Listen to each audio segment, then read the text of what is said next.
Juste une chose, si on veut poser des questions, David, tu préfères qu'on t'interrompe ou qu'on attende des pauses ou la fin? Ouais, tu peux m'interrompre, hein, ça me dérange pas plus que ça. De toute manière, là, on va déjà débriefer sur le matériel en lui-même. Donc, avec quoi on doit naviguer dans un premier temps sur les petits rallyes.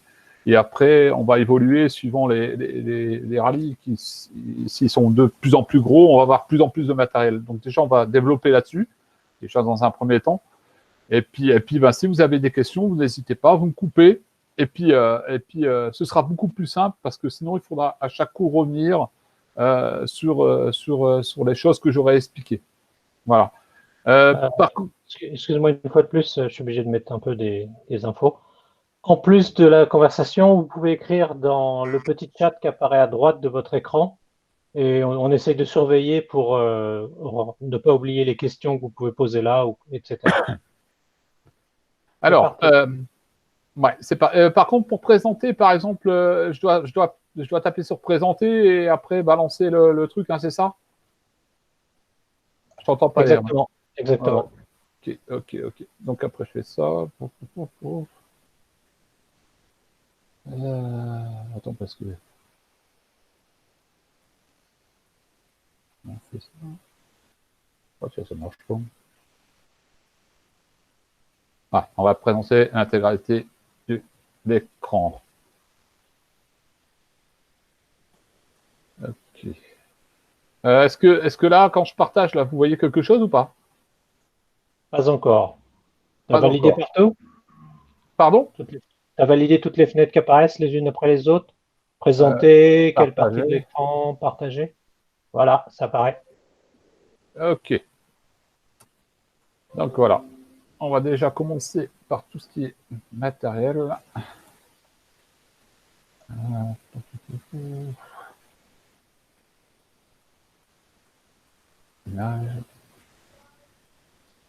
Excusez-moi, en plus, je suis un peu à la bourre là. Donc, je vais essayer de faire. Voilà.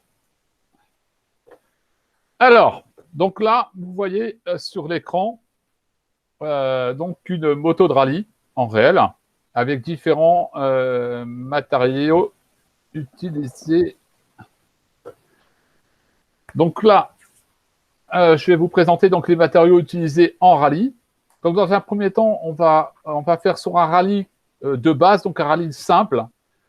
Quel matériel utiliser pour un rallye simple, après un rallye qui va être un peu plus compliqué et après un vrai rallye.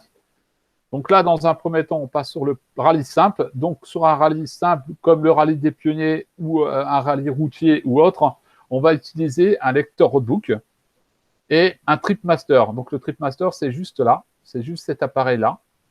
Voilà. Donc un lecteur roadbook, un tripmaster, et il sera géré par ces fameux boutons ici et ici. Donc ces boutons-là vont vous servir à gérer donc tout ce qui est tripmaster. Et ce bouton, enfin cette gâchette-là, va vous aider donc à diriger le lecteur roadbook. Voilà. Donc un tripmaster, ça nous sert donc à avoir une distance totale parcourue et ça va nous permettre en fait de naviguer avec le lecteur roadbook. Parce que sur le lecteur roadbook, on a différentes informations qui vont nous permettre de se diriger. D'accord? Comment on fait pour revenir maintenant? Après, on reviendra sur cette photo pour les différents rallyes encore.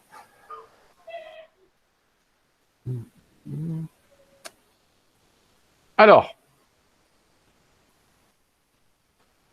comment est composé un roadbook? Donc, un roadbook, il est présenté d'une manière. Donc, là, ici, nous avons des petits icônes qui vont vous dire la direction à prendre. Ici, on va avoir un kilomètre total et ici, un kilomètre partiel. C'est-à-dire qu'entre toutes les informations qu'on a ici dans cette case, en fait, on n'aura que le partiel qui sera indiqué. Et ici, le kilomètre total. Alors, sur les petits rallyes, les petits rallyes et les petits roadbooks qu'on vous donne, par exemple, sur un routier, moi, je vous conseille plus d'utiliser le total. Pourquoi? Parce qu'en fait, on n'a pas besoin d'être vraiment précis sur un routier, parce que bon, les routes, elles sont quand même, c'est quand même différent que sur une large, comment je pourrais dire ça, une large, enfin, dans le désert, par exemple. On aura moins de précision à mettre dessus. Donc là, ici, donc on avait le kilomètre total. Ici, on avait le kilomètre partiel. Ici, donc, on a toutes les petites icônes avec toutes les informations qui peuvent nous aider à nous diriger. Et ici, donc, on a une description, c'est-à-dire on va donner, alors sur certains rallyes, on va donner un cap. Après, on peut donner des coordonnées GPS comme là-dessus. On peut vous dire que là, vous allez naviguer sur du hors-piste et tout ce qui est danger. Donc, à savoir que les dangers sont indiqués comme un panneau « Attention ». Donc, quand vous avez un panneau « Attention », vous en avez donc premier danger 1. Après, quand vous avez 2 panneaux, c'est le deuxième danger, donc danger 2. Et après, quand vous avez 3 panneaux, attention, il faut vraiment ralentir parce que ça risque de donner quelque chose de correct. Voilà. Alors, oui. David, je vais me permettre juste un commentaire. Moi, j'utilise le kilométrage partiel simplement pour savoir si avant le prochain changement prochain embranchement ou prochain danger, il y a du temps ou il n'y a pas de temps. Tu vois, pas où précisément, mais l'ordre de grandeur simplement. Attends, parce que là, j'ai pas vu qui est-ce qui m'avait dit ça. C'est qui a dit ça? Claude. C'est Claude. D'accord. Ouais. Ouais, bon, après, tout le monde a sa façon de faire. Après, moi, je sais que sur des rallyes routiers, je vais pas m'embêter avec le partiel. Ça, c'est. Après, chacun voit ce qu'il a envie de faire. Mais je sais que moi, sur des routiers, je m'embête pas avec ça. Parce que c'est pas utile pour moi. Après, sur un rallye raid, là, ça va devenir, ça va commencer à être intéressant parce que il peut avoir différentes pistes qui vont partir à droite, à gauche. Donc, on va commencer à utiliser le partiel pour être beaucoup plus précis. Enfin, c'est comme ça que moi, j'utilise.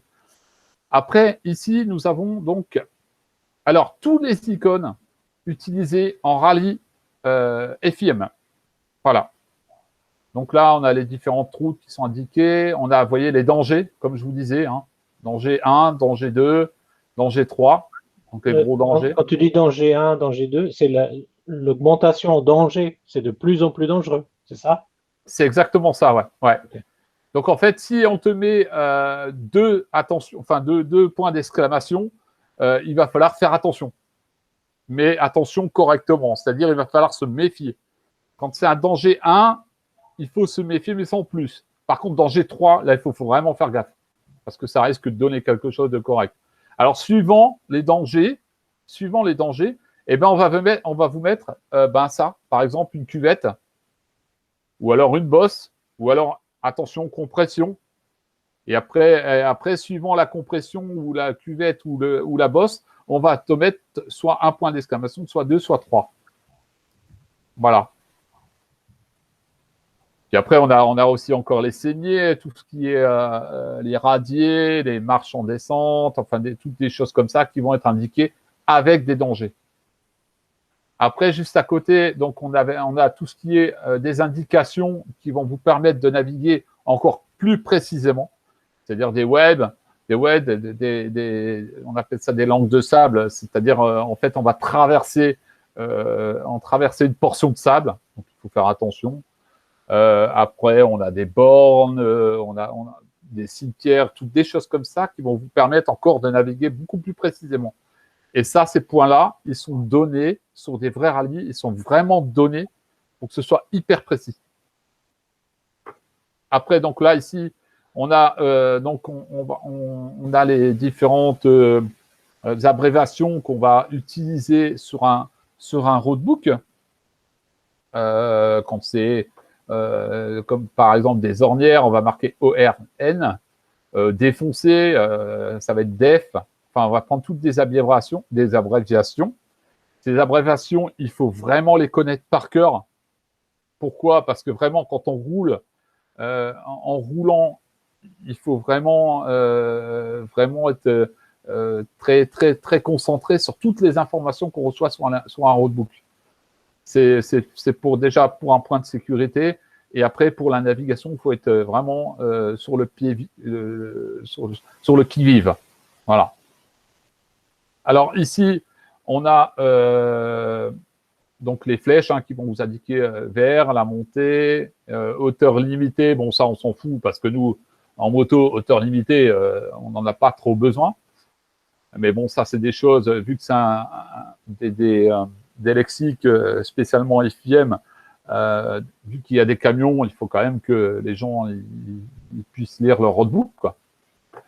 Après, on a des trous effondrés, on a des ornières comme d'habitude, après des ondulations. Alors ça, c'est vrai que au Maroc, on a tendance à les avoir, ces ondulations. C'est des espèces de comme d'atolls striés. Après, on a les passages sur pont. Bah, c'est tout en fait tout plein d'icônes qui vont vous donner encore des informations sur le roadbook. Là ici, on a les dunettes. Alors dunettes, dunettes. Ce qu'il faut savoir sur les dunettes, c'est pas une dune. Je vais vous expliquer pourquoi. Parce qu'en fait, nous, le premier rallye que moi j'ai fait. J'ai vu dunette sur le roadbook et quand je suis arrivé devant du sable, je me dis ah putain c'est là. En fait non, je suis rentré dans des dunes. Donc des dunettes c'est vraiment des petites bosses comme ça, plein de petites bosses sans avoir trop de montée quoi.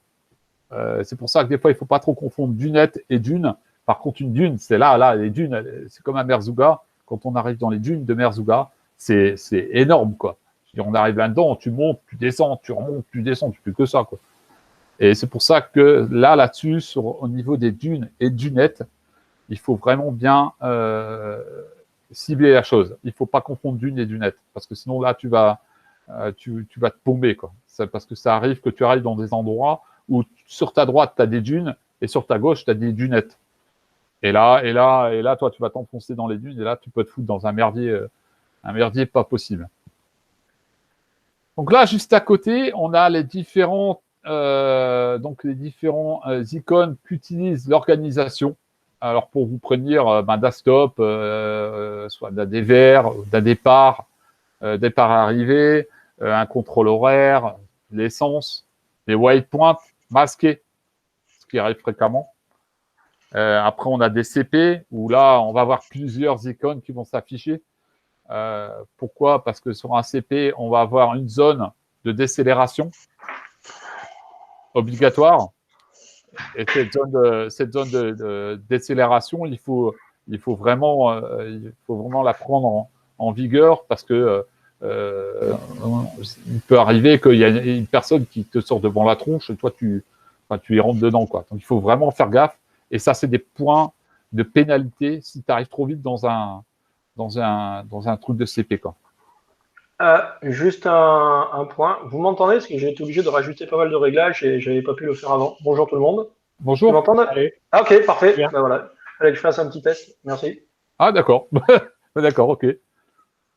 Alors, vous voyez, donc là, c'est comme je vous disais avant, donc quand il y a un CP, on va voir différents icônes comme celui-ci. Donc, on va voir celui-ci qui va s'afficher. Et donc, on va avoir un début de zone et une fin de zone. Vous voyez? C'est le début de zone vitesse limitée. Ça, on sera obligé donc de réduire la vitesse pour se faire pointer. Du moment qu'on arrive au CP, on se fait pointer. Après, on repart. Et on va voir ce panneau, le deuxième, donc le fin de zone, qui va nous dire c'est bon, vous pouvez remettre les watts. Voilà. Donc après, on a à droite, à gauche, droite, gauche, enfin, tous ces trucs-là. Après, il faut les apprendre, il faut vraiment les apprendre par cœur, quoi. C'est vraiment très important. Donc MVS, ça veut dire mauvais. Après, là, ça arrive fréquemment qu'on vous mette, on prend la troisième à droite, impératif. Pourquoi? Parce qu'il peut avoir deux chemins, par exemple, où il va avoir un vide de 3 mètres de haut. Et puis le chemin du milieu, il faudra le prendre, par exemple. Donc, ils vous mettront sur le roadbook impératif Donc là, il faut vraiment faire très attention à ça. Après, donc on a là, il faut faire attention à des points plus ou moins visibles. Donc on va vous donner plein d'indications et après on va vous mettre plus ou moins V. Donc il faudra faire attention parce que par exemple, on peut vous mettre un cimetière plus moins V. Donc on va vous dire plus ou moins visible. Donc là, il faudra faire gaffe. Hein. Donc après, il y a du sinueux, après des pistes principales, tout droit, piste principale, après tout droit sur route principale. C'est toutes des choses bien différentes. Après, on a des pistes parallèles. Les pistes, oui. Jeff, j'aurais une question là-dessus, là, parce que on voit que les raccourcis TDSPP, là, donc c'est tout droit sur piste principale. Ouais. Si tu fais un rallye à l'étranger, ça c'est traduit comment? Parce que ça, c'est à première vue, c'est très français.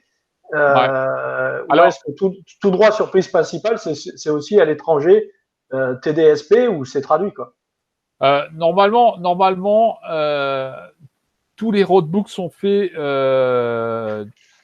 en anglais.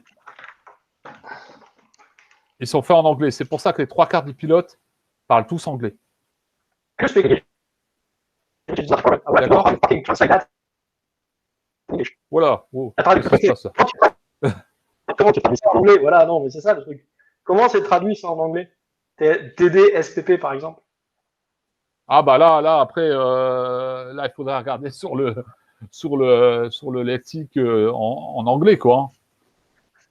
Parce que les icônes, je pense que bon, tu dois les retrouver, ça doit être à peu près les mêmes partout, quel que soit le langage. Mais les raccourcis lettrage. Ah bah ça, les raccourcis lettrage. Est-ce qu'il y a Ce qu'il faut savoir, c'est que quand tu arrives dans un rallye, si par exemple tu vas parce que tu as le coin français, tu as le coin anglais, tu as le coin américain par exemple, tu as le coin mexicain. Donc en fait, toutes les choses que tu as là, elles sont traduites dans ta langue, normalement. Ça veut dire que si tu es français et que tu arrives dans un rallye international, tu as ton roadbook avec TDSPP, Voilà. c'est ça que tu es en train de me dire? Donc en fait, toi, tu vois bien, ça c'est un lexique du Dakar. Hein. Donc c'est pas un lexique que j'ai pris n'importe où. Hein. C'est un lexique du Dakar. Donc tout ce que tu as là, les diminutifs là, eh ben, par contre, si c'est un Anglais qui va aller voir, qui va aller chercher son roadbook, lui il l'aura d'une autre manière. Et David, donc, ce que je veux dire, c'est que les symboles, les dessins sont tous les mêmes, que ce soit en français ou en anglais, mais par contre, ce sont les abréviations qui, elles, seront retranscrites dans la langue, dans ta langue dans laquelle tu t'es inscrit, en fait. C'est ça, dans ta priorité. Voilà. Ouais, d'accord, ok. Parce que là, au lieu d'avoir gauche-droite, tu auras left et right. D'accord, ok. Ouais. Donc, bon, après, ça sera peut-être un diminutif qui sera peut-être différent, tu vois, parce que là, TDSPP, c'est quand même un truc qui est gros. Alors peut-être qu'eux, ils l'ont d'une autre manière, tu vois, différente, on va dire. D'accord. Mais par contre, donc, dès qu'on arrive sur des symboles ou des dessins, c'est quelque chose qui est là, ici, tous ces symboles, tu vois, tous ces symboles-là, les pilotes de rallye, ils les connaissent. Hein. D'accord. Tu vois, ils les connaissent par cœur. Hein, et ça, les mecs, ils vont pas s'amuser à changer les symboles, tu vois. Après, tout ça, là, tu vois, tout ça, ici, là, ça va être retranscrit en anglais. Ça, c'est pareil. Ça, les mecs, ils connaissent par cœur aussi. Hein, ils savent ce que c'est, ça, une route, une piste tracée. Tu vois, tous ces trucs-là, ils les connaissent. Hein, ils savent ce que c'est. Hein, même ça, hein, ils n'ont même pas des fois besoin de traduction. Ils savent où aller. Quoi, hein. Et par contre, cette symbolique, toi, au début, pour les gens qui vont commencer ou qui veulent s'intéresser à faire de la navigation en roadbook, est-ce que cette symbolique, toi, tu l'as mis quelque part ou enfin, c'est peut-être con à dire, mais est-ce que c'est collé quelque part sur le cockpit ou pas au début? Non. Non. Alors, moi, je dis une chose. Après, moi, c'est mon point de vue à moi. Moi, j'ai appris comme ça sur le tas. Alors, ce qu'il faut savoir, c'est que normalement, si tu fais un rallye international, tous ces trucs-là, il faut les connaître par cœur. Il faut les connaître par cœur, c'est primordial. Il faut avouer que la plupart sont assez explicites. Il y en a très peu, ou bon, il y en a un ou deux. La citerne, je ne voyais pas trop ce que c'était, mais. David, je pense qu'après, tu vas nous parler aussi de la préparation du roadbook. Bien sûr. Et donc, à ce moment-là, c'est à ce moment-là qu'on voit ces symboles et que tu verras, on passe du stabilo et tout. Donc, c'est aussi à ce moment-là que tu les apprends, tu les connais pas et tu les mets en valeur. Ouais. Bon, après, ce qu'il faut savoir, c'est que là, on va faire du basique. Je veux dire, on va pas rentrer sur des gros. Quand on prépare un roadbook, je vais pas rentrer sur vraiment un roadbook du Dakar parce que vraiment le roadbook du Dakar, il est vraiment balèze et il a vraiment beaucoup d'informations. Là, on va faire sur un roadbook qui est un peu basique avec des caps à suivre et je vais vous montrer à la fin comment le préparer et comment faire en sorte de voir les choses en roulant parce que c'est quand tu roules, tu dois regarder ton roadbook, le Tripmaster, le principal et le partiel, plus encore toutes les choses, c'est des choses vraiment très dures à faire au début et on se trompe beaucoup. Donc, c'est pour ça qu'en fait, en général, tu as toujours 2 Tripmasters, le partiel et le total, quoi. Alors, en compétition, tu as un Tripmaster total, tu as un Tripmaster partiel, tu as correcteur de cap, qui lui va t'indiquer ton cap à suivre. Tu as le lecteur roadbook et après, tu as le GPS de l'organisation qui, lui, va te permettre de valider tes waypoints. Il fait aussi tracker aussi, celui-là, non? Il fait un peu aussi mouchard. Ouais. C'est-à-dire que si tu ne respectes pas, par exemple, un début de zone limité, il va te le balancer et toi, tu te prends 30 minutes dans les dents. Ok. Ouais. Donc, tu vois, toutes les informations, elles seront sur le tracker. À savoir qu'au Paris-Dakar, 3 waypoints de loupé, t'es dehors. D'accord. Et par contre, tu as besoin de faire l'acquisition, elle se fait automatiquement sur le tracker du waypoint. Non, en fait, tu vas aller chercher ton waypoint. Enfin, ça se fait automatiquement, mais tu vas aller le chercher. C'est-à-dire que du moment que tu vas arriver par exemple, à 100 mètres du waypoint, et ben ton GPS, pouf, il s'allume. Tu vois? Et puis après, il t'indique un cap à suivre pour aller chercher ton waypoint. Et après, ben, tu vas te diriger sur le waypoint. Et puis, ben, du moment que tu arrives à 20 ou 30 mètres ou peut-être un peu plus, je ne sais pas exactement les données qui sont mises en forme pour justement le valider, et ben, en fait, ton GPS, il va se réteindre. Et donc, à partir de là, tu repartes. D'accord. Donc, il s'éteint automatiquement et tu le rallumes pour repartir sur un autre waypoint. Non, il s'allume du moment. Alors, il s'allume du moment que tu arrives à, 200 mètres du waypoint. Il va s'allumer. Tac. Okay. Donc là, tu vas voir que tu as un waypoint à valider.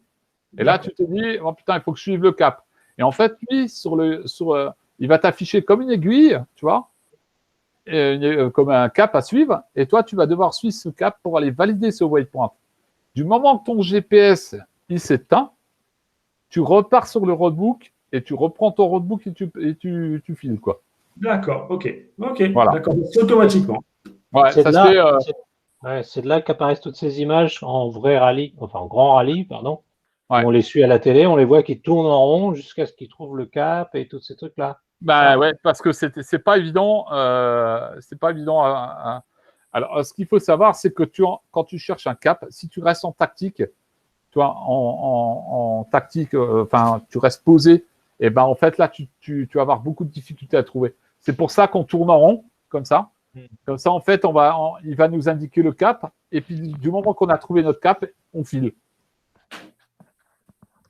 Alors c'est dommage parce que chez les Anglais, ça, ils pratiquent, tu sais, il y a des rallyes en Angleterre qui sont organisés, je crois même qu'il en existe en Espagne, pour que les gens se familiarisent avec ce genre de choses.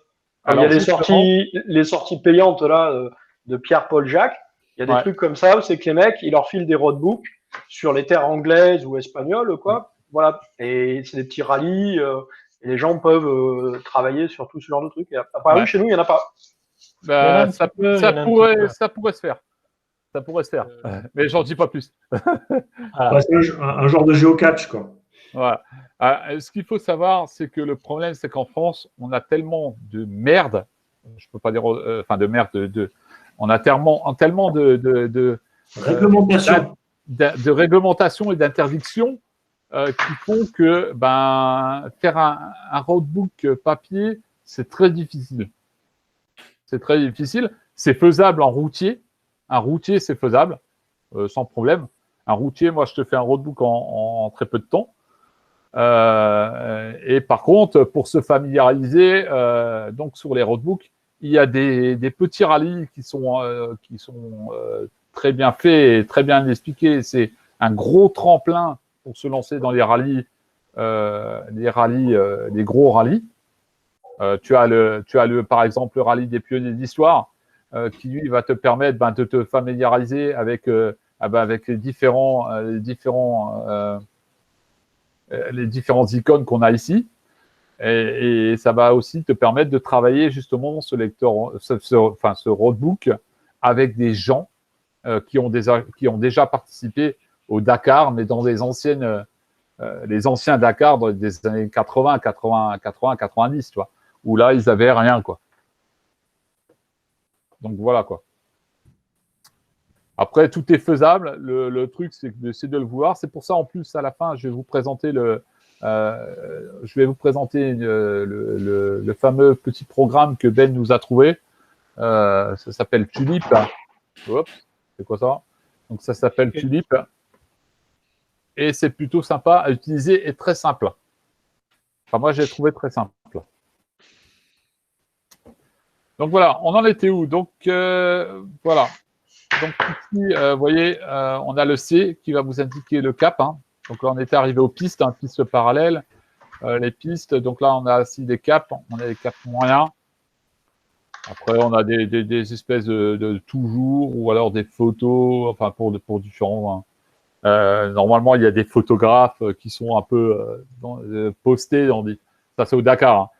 Ils sont un peu postés à des endroits bien stratégiques. Et puis, des fois, on vous demande de poser pour. Voilà, quoi. On vous prévient qu'il y a un photographe dans le coin, quoi. Après, on a des. Arrière. Ouais, voilà, tu vois, tu fais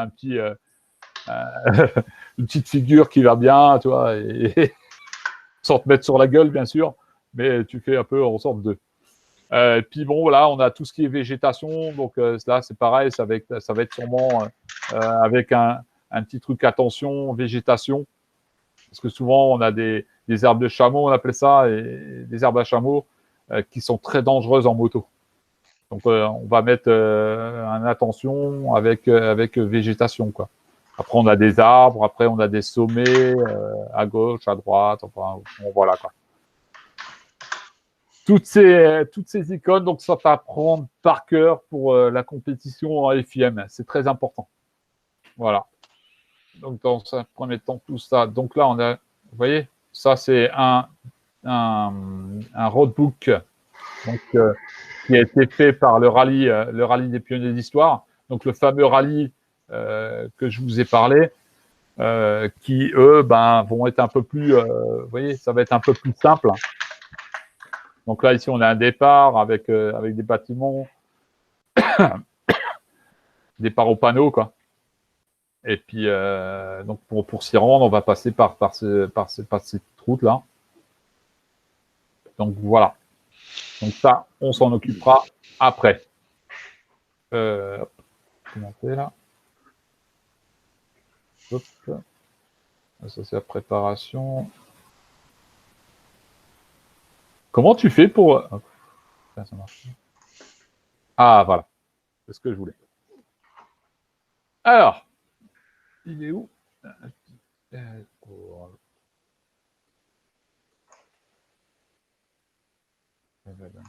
Non. Excusez-moi, parce que je cherche en même temps. Là, c'est d'accord. Merde, c'est tout, j'ai foutu, je crois. Je te rappelle que tu es enregistré. Ah oui, oh merde. Excusez-moi.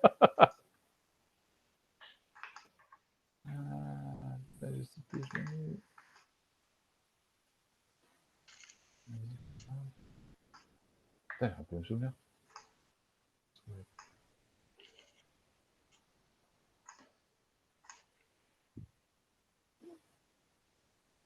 Alors, excusez-moi. Je cherche. Faut que je finisse par le trouver.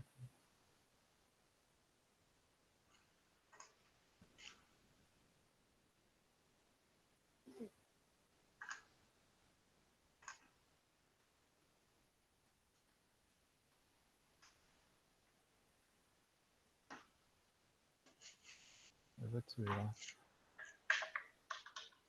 Ah, voilà. Ok, c'est bon.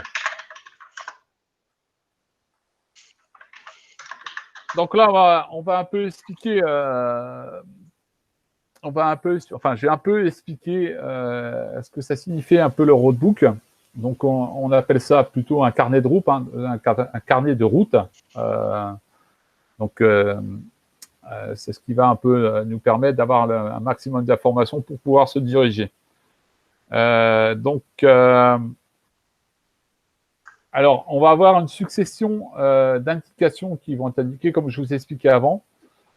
Et c'est avec ça qu'on va pouvoir se diriger, donc avec des intersections, des distances et des caps qui vont être mis sur ce fameux roadbook. Donc là, on a fait les différents symboles, ça on les a vus avant. Alors, comment lire un roadbook? Alors, ce qu'il faut savoir, c'est qu'un roadbook, pour le mettre dans un lecteur roadbook, il y a une façon à enrouler celui-ci. Il faut toujours partir de la fin du roadbook, du début du roadbook, excusez-moi. Il faut toujours partir du début du roadbook, donc faire le rouleau du début du roadbook jusqu'à la fin du roadbook. Pourquoi? Parce qu'en fait, on va l'enrouler sur le lecteur roadbook en partant de la fin. Comme ça, quand vous l'enroulez, en fait, alors attendez, je vais regarder si j'ai pas. Voilà. Donc là, un roadbook va s'enrouler toujours par le bas. Donc on va mettre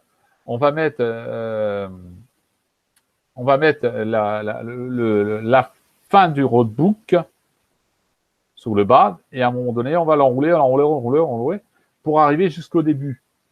Donc ici, vous avez des petits rouleaux où là, on va les scotcher ici et ça va faire un espèce de gros rouleau qu'on va après ensuite accrocher sur le devant. Et c'est ce qui va nous permettre en fait d'être au début du roadbook. Donc il faut toujours le lire. Alors il y en a qui aiment bien le lire du bas vers le haut et d'autres du haut vers le bas. Ça dépend des pilotes. Ça dépend de leur façon de faire. Alors tout le monde a sa manière de faire. On ne peut pas non plus. C'est comme au travail. Au travail, tout le monde a sa manière de travailler et on ne va pas aller changer la manière de travailler d'une personne. Voilà, c'est pareil en moto. Et donc là, on vous explique aussi donc les différents matériaux à utiliser. Donc comme je vous disais avant, donc un lecteur roadbook de Tripmaster, un partiel et un total. Un GPS peut s'avérer utile. Il y a certaines organisations qui vous demandent d'avoir un lecteur roadbook, un Tripmaster et par contre un GPS. Pourquoi?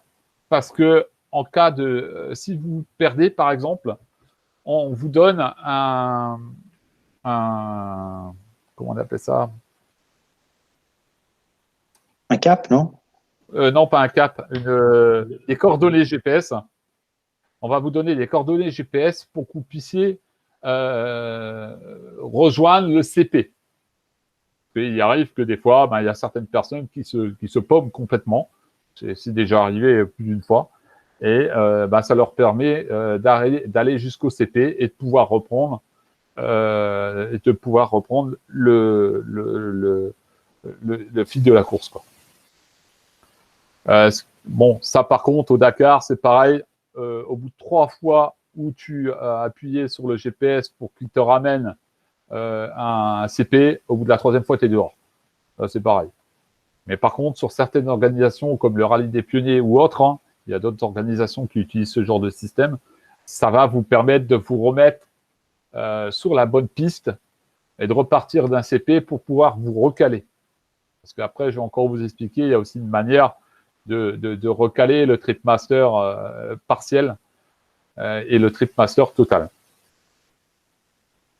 Alors, les pilotes ont tous une manière aussi de préparer un roadbook. On va dire que il y a certains pilotes, il y a une préparation qui est différente à chacun. Voilà. Ça, après, on va en parler après. Donc là, comme vous voyez tous, donc il y a différentes cases. Donc la numérotation de cases, ça c'est les différentes numéros 1, 2, 3 pour se repérer, en gros, quand vous préparez votre roadbook, parce que c'est vrai que des fois, on prépare ça un peu à l'arrache et puis après, on ne sait plus où on en est. Donc après, les différents points, on a les cases qui donnent en fait les distances intermédiaires. Après, il y a différents roadbooks qui vont vous indiquer le total et pas le partiel, et d'autres, ils vont vous indiquer le total et le partiel, et d'autres, juste le partiel entre les cases. Ça dépend des épreuves à laquelle on participe. Donc, il y a toujours une case d'avance. Il faut toujours prendre une case d'avance. Moi, je sais que en rallye, j'essaye d'enregistrer 3 cases en tête. Pourquoi? Ça va me permettre, en fait, de pouvoir me concentrer sur le pilotage. Et puis surtout d'être vigilant en cas de piège aussi. Parce que, comme vous savez tous, quand on est en Afrique, il y a toujours des surprises. Même si l'organisateur vous a pas noté un piège ou un danger, il se peut que, entre-temps, ce danger, il est venu par une forte pluie ou autre. Donc, il faut toujours se méfier. Toujours. En Maroc, c'est ce qui est le plus important. C'est toujours de la méfiance. Il ne faut jamais rouler full gaz. Il faut toujours rouler avec une retenue. Tout le temps. Alors, excuse-moi, David. Tu dis, tu me l'as déjà dit, on a déjà parlé de ça.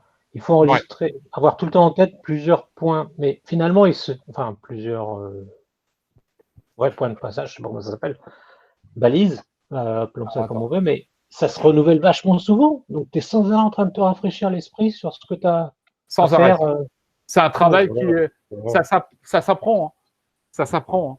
Comme là, tu vois, regarde. En fait, moi, je vais partir sur ce point-là, tu vois. Après, je sais que ces 3 cases-là, c'est du tout droit, tu vois. Donc, en fait, si c'est tout droit, moi, j'ai plus enregistré, tu vois, 3 km. 3 km 57, je bombarde.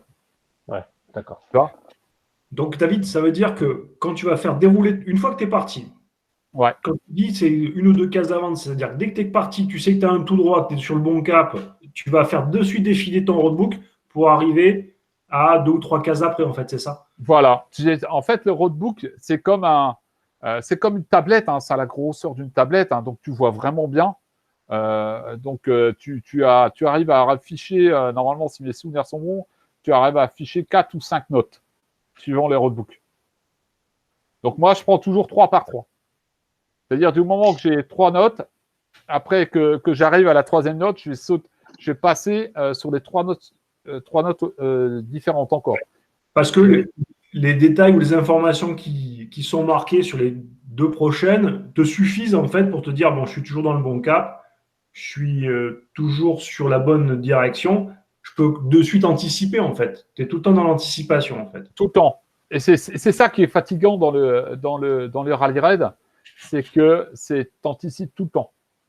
Que ce soit au niveau de la navigation, mais par contre aussi au niveau du pilotage. Donc le soir, tu rentres, tu as une tête comme une citrouille, parce qu'en fait, tu es tout le temps en train d'anticiper. Tu as un niveau de concentration qui est hyper important, parce qu'il ne faut pas que tu te trompes, mais il ne faut pas que tu chutes.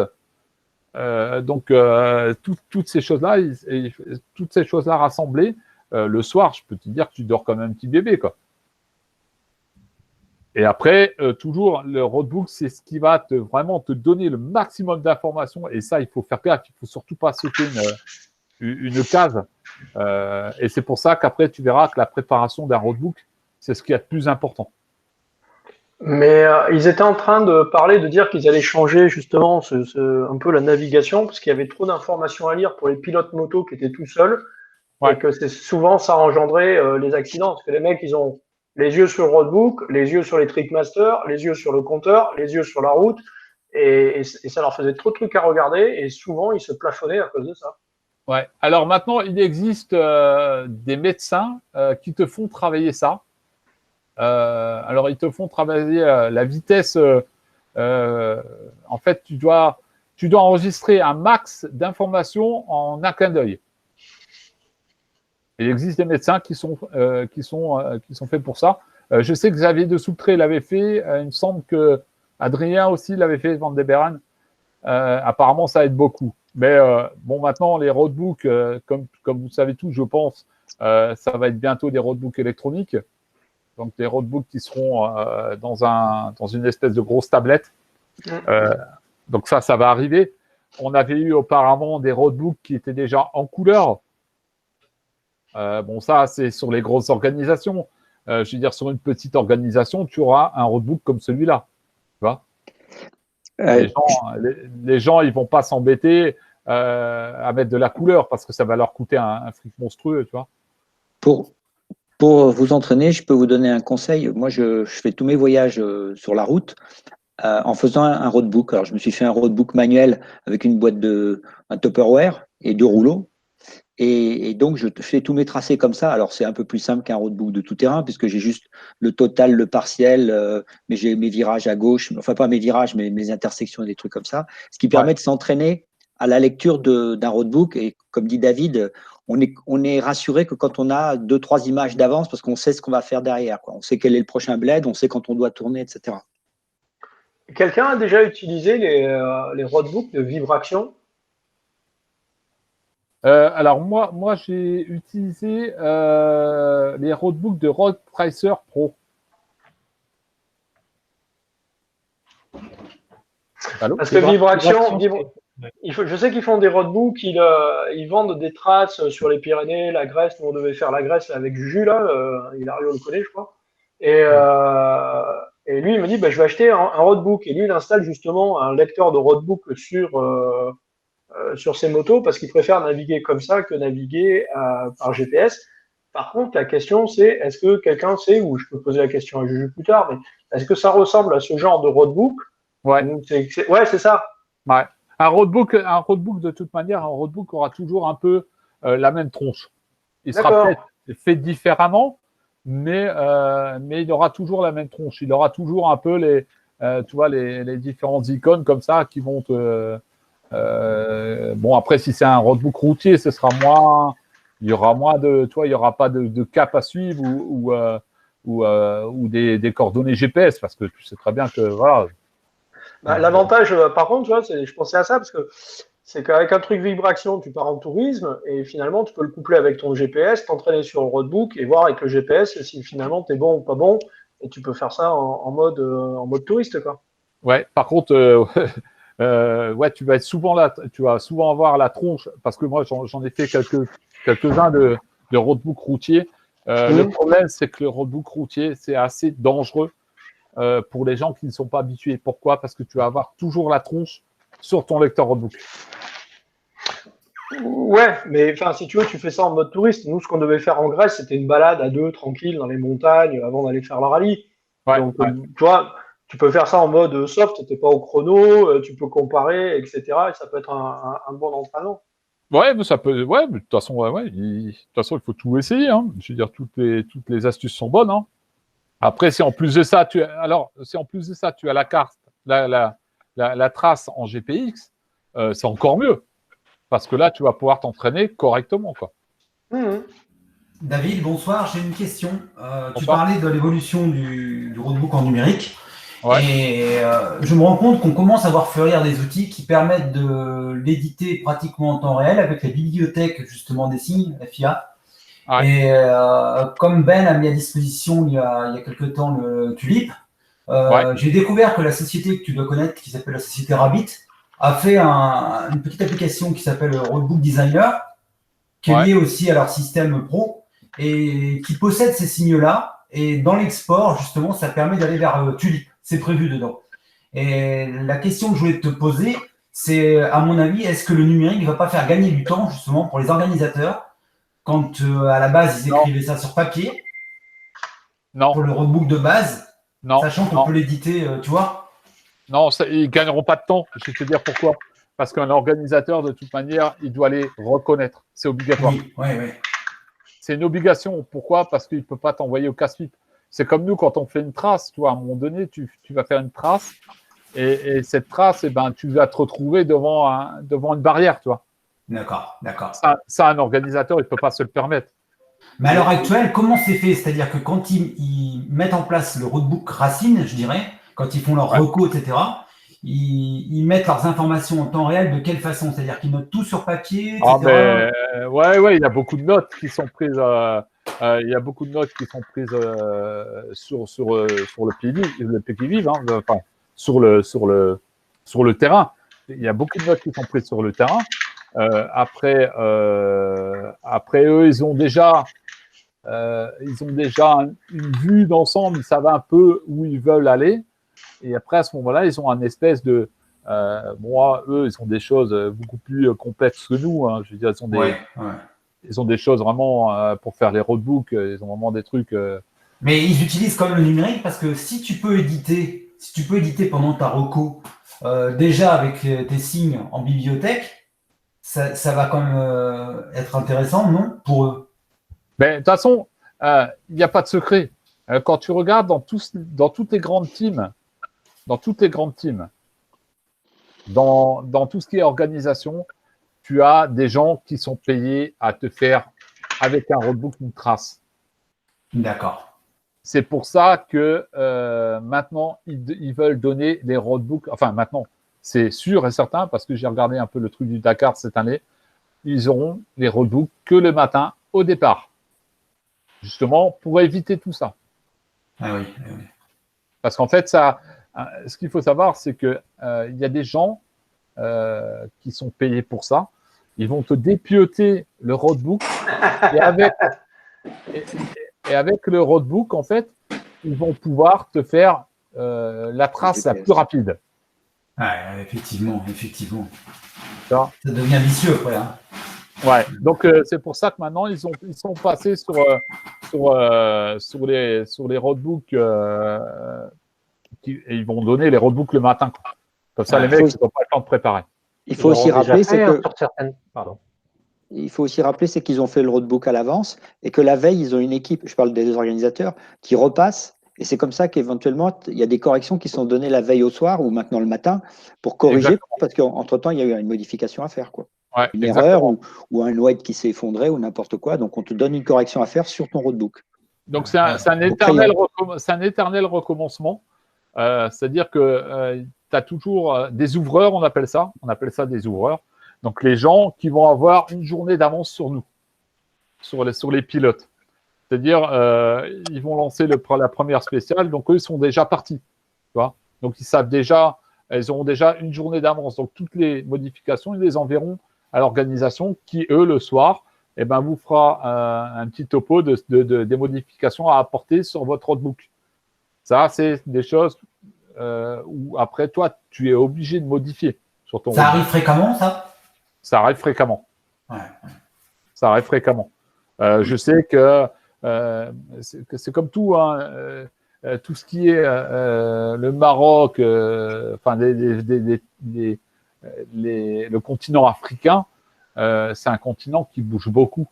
Et suivant les contexte géopolitique. Ouais, et puis il n'y a pas que ça. Il y a les fortes pluies ou des choses comme ça qui vont faire qu'à un moment donné, ta route elle va être défoncée. Ça va être, tu vois bien, en Amérique du Sud, quand ils étaient là-bas, à un moment donné, il y avait tellement de fortes pluies qu'ils ont dû modifier tout le bordel, quoi. Mais après, ça, c'est des grosses organisations. C'est vraiment des. Mais quand il faut le retranscrire au coureur, ça doit prendre du temps quand même. Ouais. C'est pour ça ils ont toujours soit une journée, voire 2 journées d'avance sur la caravane, en fait, en elle-même. Je sais que le rallye des pionniers fait la même chose. C'est-à-dire, il y a toujours un ouvreur qui va partir avant, au moins une journée avant. Donc, c'est-à-dire, il dort sur place carrément à chaque bivouac prévu. Il dort sur place. Et puis, ben, il retranscrit toutes les informations à l'organisation. Voilà. Ok, c'est clair, c'est très clair, merci. Voilà, il n'y a pas de quoi. Écoute, je suis là pour ça.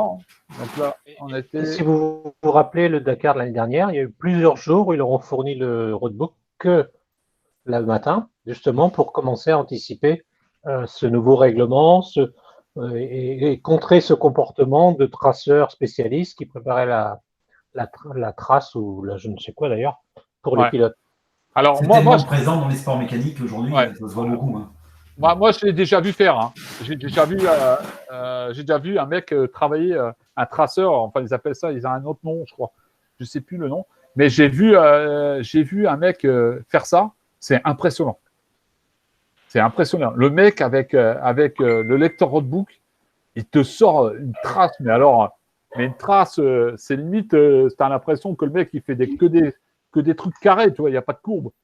Tu vas là sur 20 km, après tu vas de l'autre côté sur... c'est pour ça, des fois, tu vois, c'est un peu... et donc maintenant, pour éviter tout ça, eh ben, ils l'enlèvent. Ils enlèvent ce truc et ça se fait que... et ça se fait que, ben voilà, ils essayent un peu de retirer tout ce genre de choses pour justement... Toutes les aides au calcul, quoi, en fait. Hein. Ils sont inspirés, à mon avis, aussi des courses transatlantiques, etc., ce qu'utilisent les marins, parce qu'eux, ils ont la possibilité de calculer en temps réel. Ils font leur trace quand même. Encore aujourd'hui, ils font des calculs, mais ils ont des logiciels pour ça. Hein. Alors, ouais, il y a des logiciels pour ça, mais il y a aussi le mec, il est calé, quoi. Je veux dire, le gars, c'est des gars. Les marins, ils ont le droit d'avoir un traceur à terre. Hein. Ah, ils ont le droit d'avoir un traceur à terre? Oui, parce que le gars, il regarde les cartes météo, il regarde comment font les autres, et en permanence, il lui corrige sa trajectoire. Quoi. Ah, c'est autorisé, là. D'accord. Bon, dans le monde de la moto, c'est différent. Enfin, c'est pas...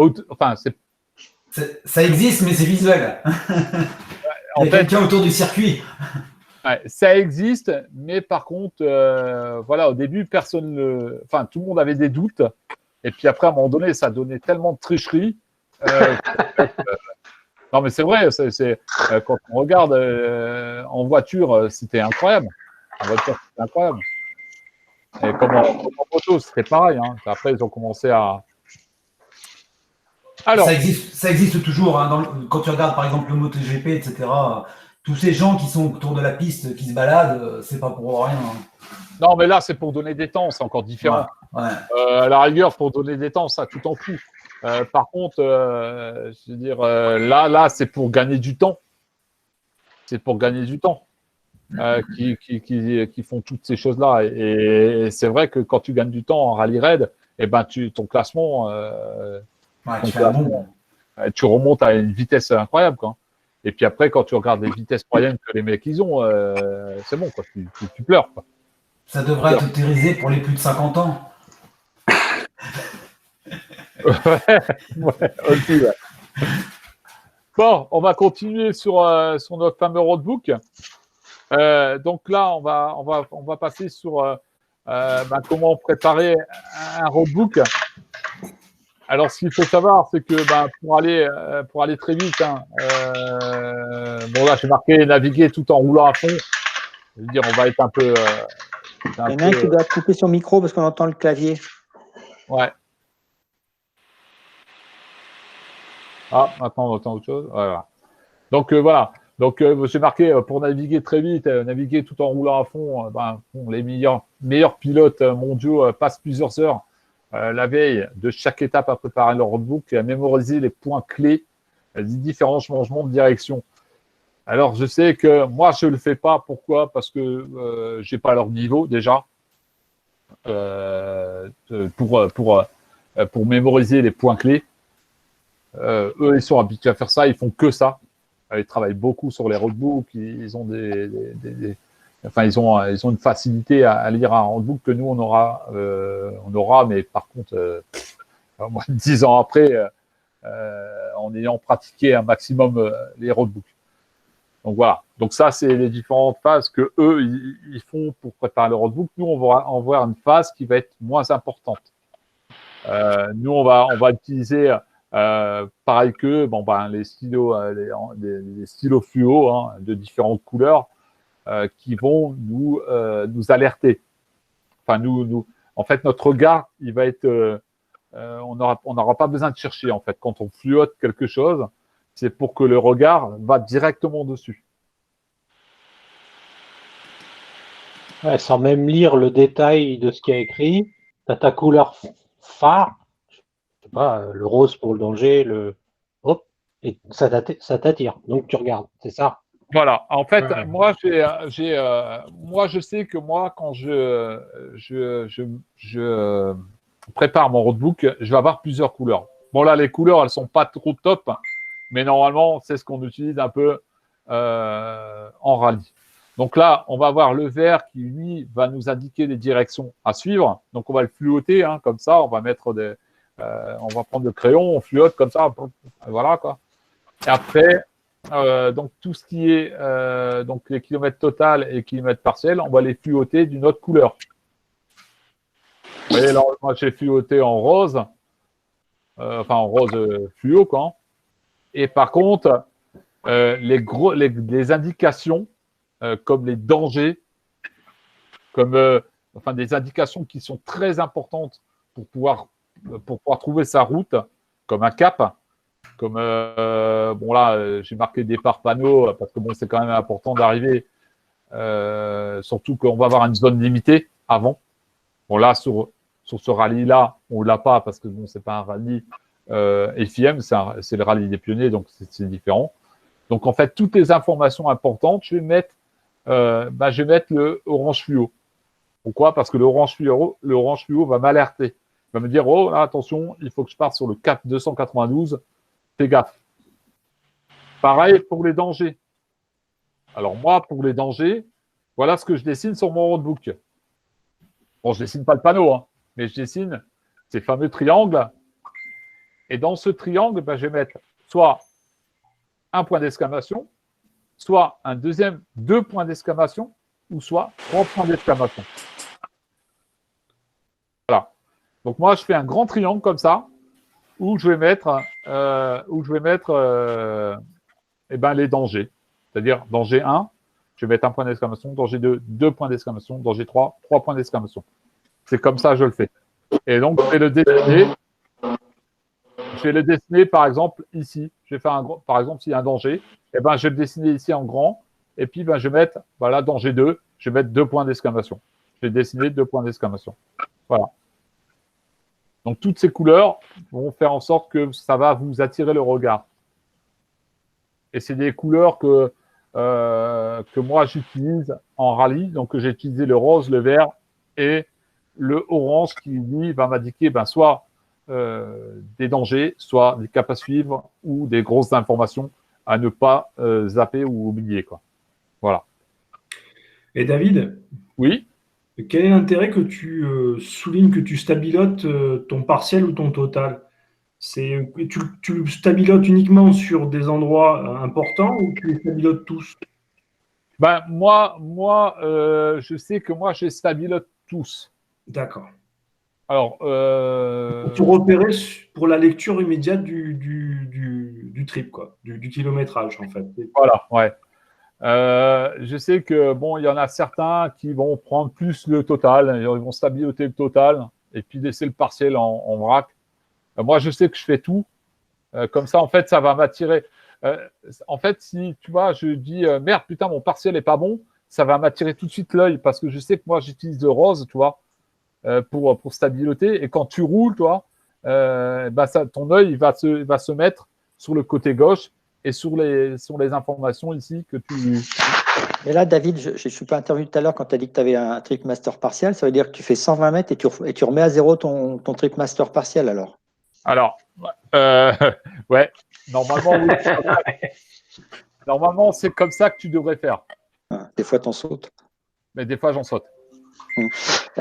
Moi, je ferai une remarque parce que moi, mon utilisation d'un roadbook en TT, c'était il y a très très longtemps. Et par contre, ce que je dirais, alors je ne serais pas forcément comme David à faire les deux colonnes des chiffres, mais j'en ferai bien une parce que quand vous regardez vite, des fois vous vous trompez de colonne. Tandis que si vous, par exemple, vous mettez de la couleur dans le partiel ou de la couleur dans le total, déjà vous ferez le distinguo et vous ne risquez pas de vous gourer simplement à la lecture.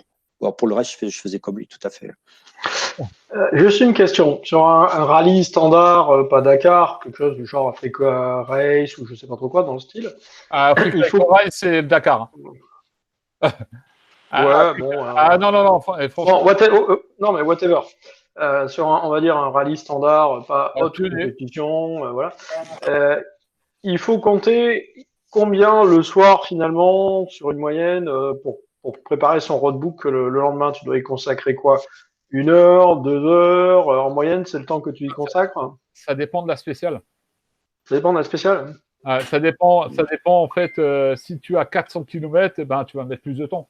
Si tu en as 200, tu vas mettre moins de temps. C'est ça le truc, c'est que moi, je sais que j'ai mon collègue Fred Barlerin qui fait le Dakar, que j'ai eu au téléphone il y a à peu près un mois. Là, on a discuté vaguement de tout ça. Et qui m'a dit maintenant, il s'emmerde même plus à stabiloter le roadbook, quoi. C'est-à-dire, il prend le roadbook, il le fout dans son roadbook et il y va, quoi. Parce qu'il a dit, le problème, c'est que sur des gros rallyes comme ça, tu as besoin de sommeil. Ouais, d'où ma question. Voilà. Je sais que nous, on le prépare parce que nous, on est on va dire, entre parenthèses, des débutants.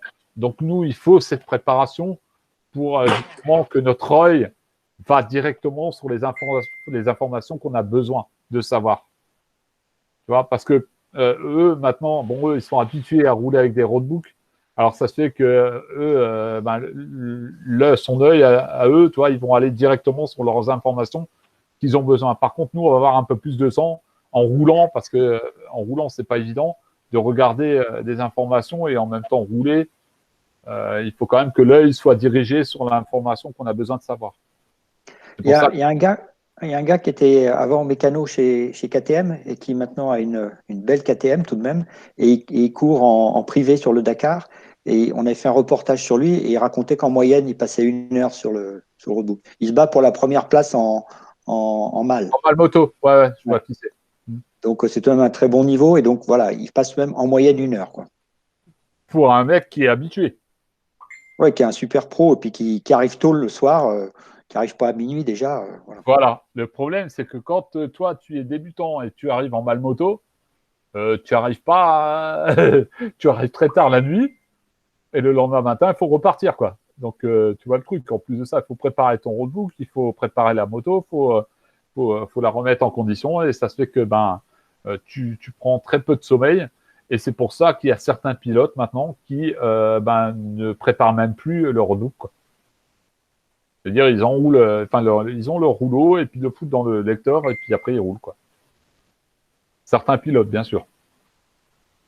Et c'est pour ça que les gens, ils sont assez contents du système de roadbook en couleur, parce qu'en fait, toutes les informations que vous avez là, que je stabilote, eh ben eux, ils vont les retranscrire sur leur roadbook.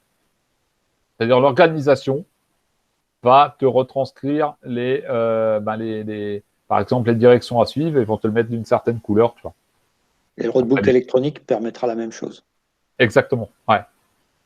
Alors là, c'est pareil, j'ai discuté longuement avec David Frétinier là ce matin au sujet justement des roadbooks électroniques, parce que on a un peu discuté de ça et c'est vrai que moi je lui dis, mais putain, par contre le mec qui se met une tôle avec un lecteur roadbook électronique, s'il détruit sa tour, le mec il est foutu, quoi. Et il m'a dit, ne t'inquiète pas, ils vont sûrement faire une espèce de boîte, comme une espèce de boîte noire indestructible, qui fera en sorte que le pilote il puisse pas le casser, quoi, le roadbook. Ouais, parce que déjà les retrack et tous ces trucs-là, c'est bloc hyper dur, quoi. Ouais, c'est des boîtes noires, hein, c'est des boîtes noires. c'est des grosses boîtes, là, tout lourd, là.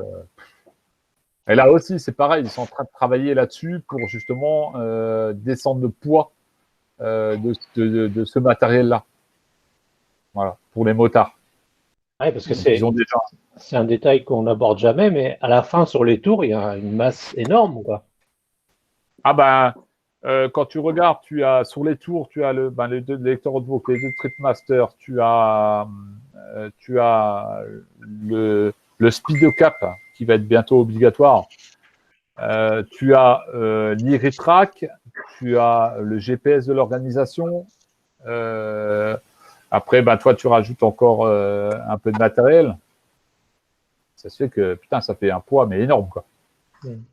Sans compter du prix, hein. Quand tu regardes le matos, la tour de navigation, ce que ça coûte, le roadbook, les tripmasters, etc. Les mecs qui sortent des tours à déjà 1300, 1600 € facile. Alors moi, j'avais une tour sur mon 450 WRF. J'avais une tour, j'étais pas loin de 2000, un peu plus de 2000 €, quoi. J'avais dessus un lecteur roadbook Aurora, c'est 600 €. J'avais 2 Tripmaster, correcteur de cap. Et donc, après, tu calcules toutes tes commandes. Donc, une commande, ça coûte un bras, tu vois. C'est la commande de gauche avec le dérouleur roadbook et la commande de droite qui, lui, va te gérer le deuxième Tripmaster, tu vois. Donc, et la solidité de ce matériel? bah, tu te manges une bonne cacahuète, il n'est plus là. Donc on retrouve le même problème qu'avec le numérique. Ouais, sauf que comme on en discutait ce matin avec Fredo, l'avantage qu'on avait avec un roadbook papier, c'est que même si tu fracasses ton roadbook, tu arrivais toujours à avoir les informations pour pouvoir repartir. C'est-à-dire, tu prends ton rouleau et tu le tournes à la main. Ouais. Tu prends plus de temps, mais par contre, tu pouvais repartir. C'est-à-dire que là, si tu éclates le lecteur roadbook digital, je ne sais pas comment tu vas faire pour avoir les informations. Voilà. Donc voilà, donc tout le monde a sa manière de faire les choses, tout le monde a aussi donc l'opportunité de choisir ses couleurs. Je sais que moi je choisis ces couleurs-là parce que moi je viens dire que le vert, ça m'indique une direction. Le orange, c'est des dangers ou des choses importantes. Et après, les différents white points, enfin voilà, les différents. Il y a quelqu'un qui n'a pas coupé son micro là? Ok. Ça doit être toi. Donc voilà. Donc là, pour les roadbooks, on va dire qu'on est donc sur un peu le final, on va dire, sur une préparation roadbook de base. Après, quand on part sur des roadbooks un peu plus compliqués, là, c'est vraiment, on a beaucoup plus d'informations à retenir, beaucoup plus il va être un peu plus costaud ici au niveau de la description. On va avoir beaucoup plus d'informations. On va avoir des choses qui vont s'inscrire que nous on n'aura pas sur un rallye de base, on va dire. Voilà. Après, je voulais juste vous parler d'une petite chose, donc le fameux petit tulip qui va vous permettre de créer vos propres roadbooks gratuitement. Donc ce fameux tulip, je l'ai essayé. Je le trouve même plutôt sympa. Et là, il est très intuitif. Hein. Il est vraiment bien fait. Il est vraiment bien fait. Hop. Il va être planqué quelque part par ici. Comme par hasard, il ne va pas marcher.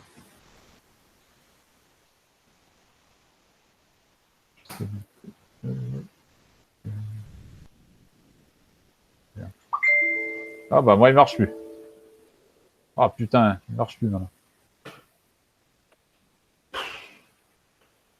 Affiche. Clique à droite Affiche éventuellement.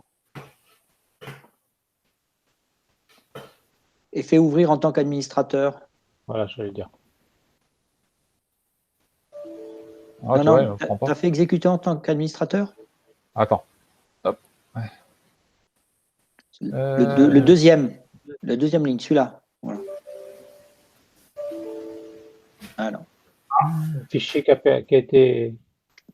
Un fichier de librairie dynamique qui a Non, mais ça c'est le point exe. Donc, sinon, tu vas relancer le truc. Il doit être installé quelque part. Tu vas dans la fenêtre Windows à gauche, là, en bas. Et tu cliques dessus et tu dois trouver Tulip quelque part. Il doit être installé ou c'est le point exe qui est merdique. Ouais, c'est. Le point exe, c'est un point exécutif. C'est ce qui va t'installer, voilà, de Tulip logo, document. Et tu dois avoir Tulip installé quelque part. Ah, voilà. Nickel. Voilà. Tu le trouves où dans, comment ça s'appelle, dans Google Play Je t'ai envoyé le lien, Jeff, dans le chat. Alors, ploum, je l'ai pas. Remonte dans le chat. En train, ouais. J'ai le rallye des pionniers. Ah oui, Tulip, ok. Alors ça, c'est un nom que j'ai trouvé. Bon, après, il y en a certainement d'autres. Hein. Ah ok. Highway Dirt Bike. ouais. Non, franchement, il est bien. Il est très bien. Moi, je l'ai trouvé vraiment bien. Je l'ai utilisé donc sur une trace que j'ai reconnue. Et donc là, je vais vous montrer un peu comment il fonctionne. Hein. Donc là, on a les News Roadbook, les Open Roadbook. Donc ça, c'est les roadbooks que vous avez fait. On a donc les imports GPX, les exports GPX, export Open Rally GPX, enfin tous ces trucs-là. Alors, juste une question. Tu pourrais expliquer ce que c'est déjà Tulip à la base? Alors Tulip, c'est donc comment je pourrais vous dire ça? Un éditeur? Ouais, un éditeur qui va vous permettre de créer un roadbook avec. Alors, on peut créer un roadbook sans la trace GPX, mais il va vous permettre en fait de créer un roadbook avec la trace GPX. Je vais vous montrer en fait comment ça fonctionne. En fait, c'est tout simple. Vous allez chercher une trace. En fait, Jeff, tu importes une trace GPX et elle va s'afficher. Et à partir de là, tu vas pouvoir recréer ton roadbook en suivant ta trace GPX. Donc là, D'accord, ici, c'est pas mal. Ouais. Donc là, ici, tu as les différents boutons pour pouvoir zoomer. Donc tu vois, là, tu vas zoomer comme là. Pour moi, c'est le départ. Donc moi, je vais. Alors attends. Hop. On va cliquer sur ce truc là. On va descendre ça. Donc là, tu vois, ici, là, j'ai mon départ. Donc là, ici, tu vois. Voilà. Donc moi, je marque par exemple ce qu'il y a de bien sur ce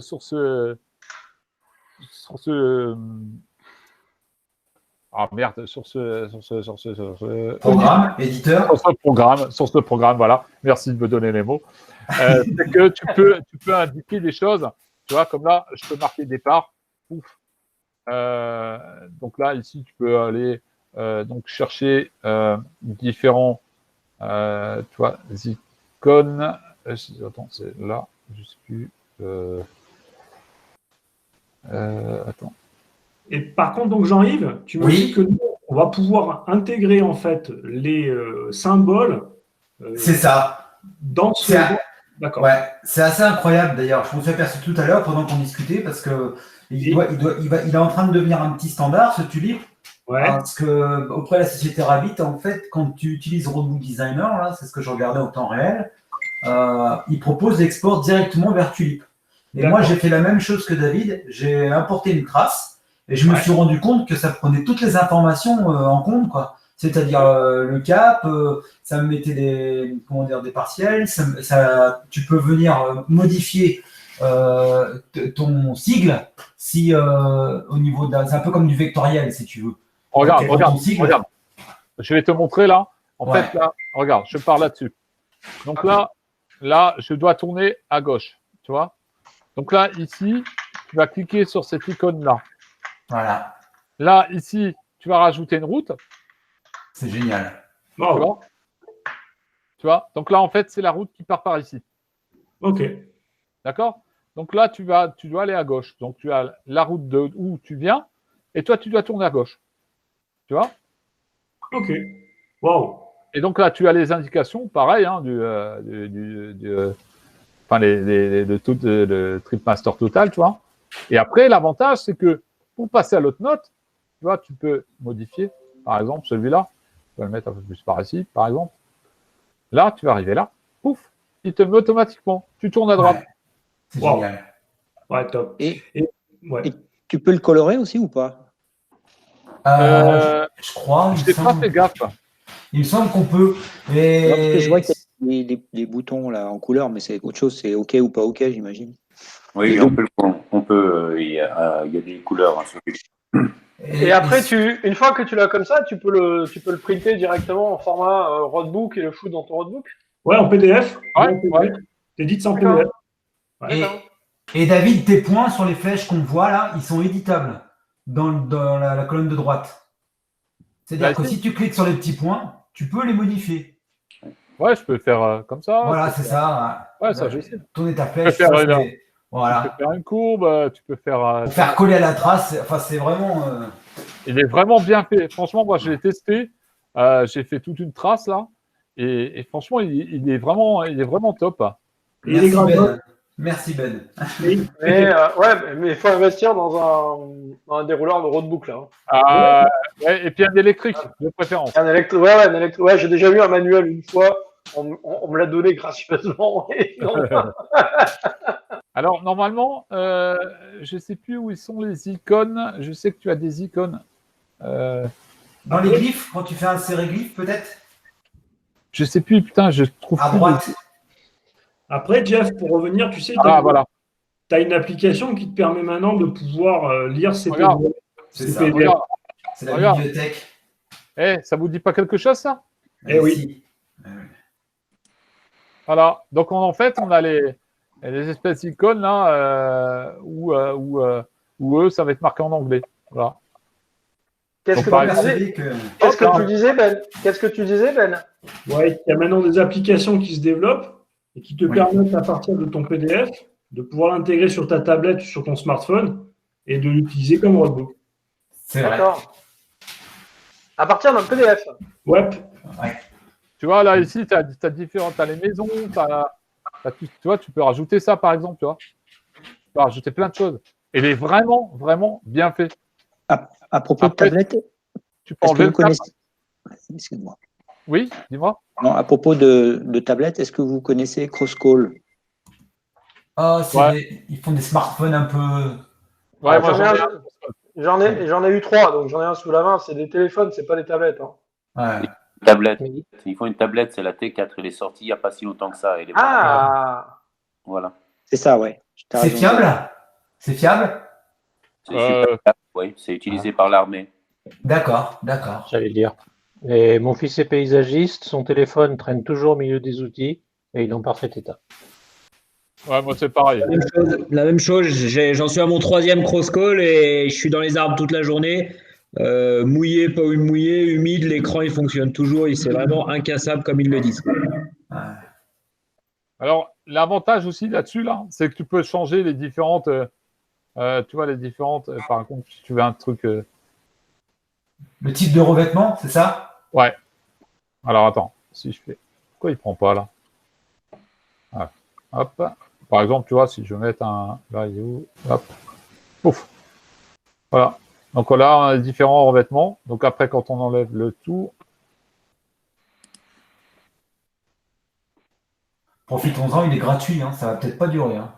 Ouais, justement, c'est ça le truc, c'est qu'il est vachement intuitif et quand on commence à l'utiliser, eh ben on va dire qu'on va se prendre un peu au jeu, tu vois. Donc c'est sûr que là les traces elles sont pas. Hop. Mais je sais que attends, normalement j'ai un point là.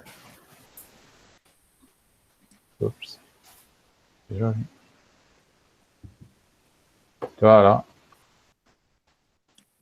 Tac. Donc là, on va tourner à droite. Donc là, on va lui rentrer un petit... Hop. On va lui en mettre un là. Je vous ai mis le lien pour l'application pour lire le PDF en mode, pour lire le roadbook en PDF. Ah, un drive mode. Ouais. C'est ça, Ben. Après, il y en a certainement d'autres. Ça, c'est le seul que je connais qui a l'air de fonctionner. Après, je sais pas d'autres, mais bon. J'ai investi sur leur accessoire, tu sais, qui se met au guidon. Ouais. Et franchement, ça marche. Ah ouais, vraiment bien. Bon. Tu vois, l'avantage, c'est que tu peux prendre le trait et puis le mettre, par exemple, ici, tu vois, si tu as une intersection, tu vois. Il est vraiment top. Tu peux faire ces trucs. Vraiment, tu vois.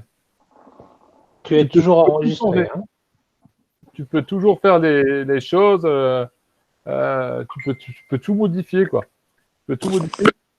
Tu peux enlever le cap, par exemple, si tu n'en as pas besoin, parce que le cap, chez nous, en France, ça sert à rien, tu vois.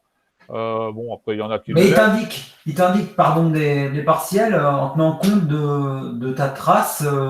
Comment il fonctionne il analyse en fait tes données en fait, c'est les données que toi, tu as mises sur ta trace. Ouais. Tu vois, mais après, regarde. Tu vois, par exemple, si là, je modifie celui-là, regarde le cap, il va se modifier. Ouais. Normalement, il se modifie. Ouais, c'est pas énorme. Alors, la question, là, sur la route, je l'ai ouvert chez moi, donc il m'a pingé direct sur ma location. Ah, ouais.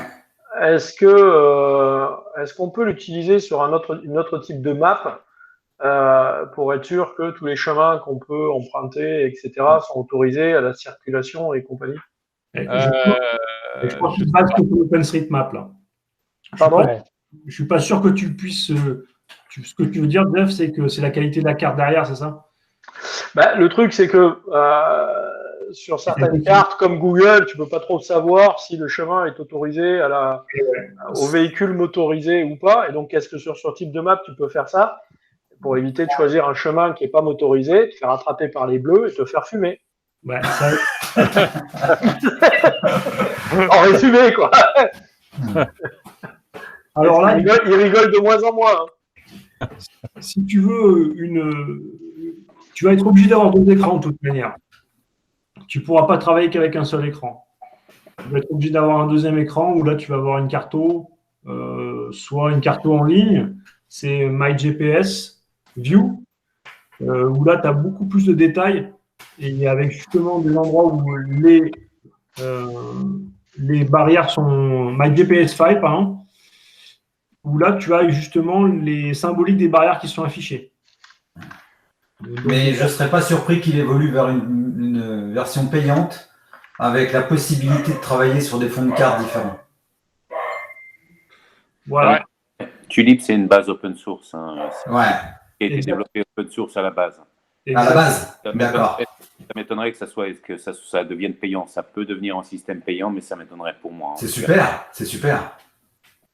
Alors, l'avantage aussi qu'on a avec le Tulip, là, c'est que tu peux faire une trace. Attends, je vais faire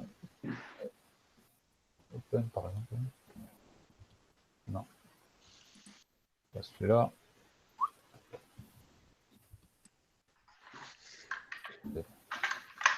En tous les cas, Jeff, pour revenir à ce qui est circulation et réglementation, là, le plus simple, c'est que tu sois sur Géoportail.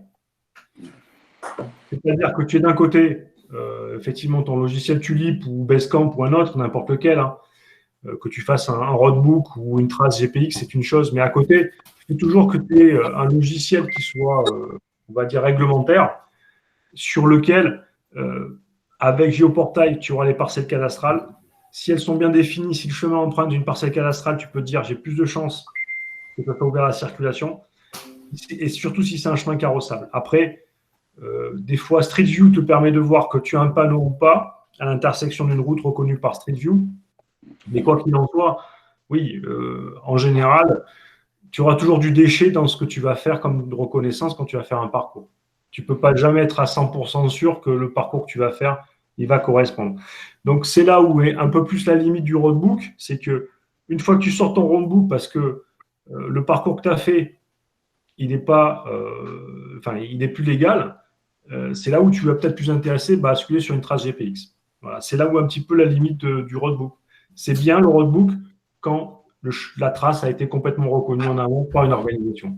Mais Ben, le numérique, est-ce que ça permettra pas justement de pouvoir éditer si jamais il y a une modif ou quoi que ce soit? C'est-à-dire quand tu suis ton roadbook, tu t'aperçois qu'il y a quelque chose qui ne correspond pas ou tu vois ce que je veux dire? Oui, ben c'est une autre façon de naviguer. Mais c'est vrai, c'est vrai. Ça va être beaucoup plus compliqué parce qu'il va falloir revenir au point où il y avait donc l'erreur d'intersection, où il y avait le panneau, où il y avait une route détruite. Et ça va sous-entendre peut-être que tu vas devoir reprendre complètement toute ta trace du début. Oui. Voilà.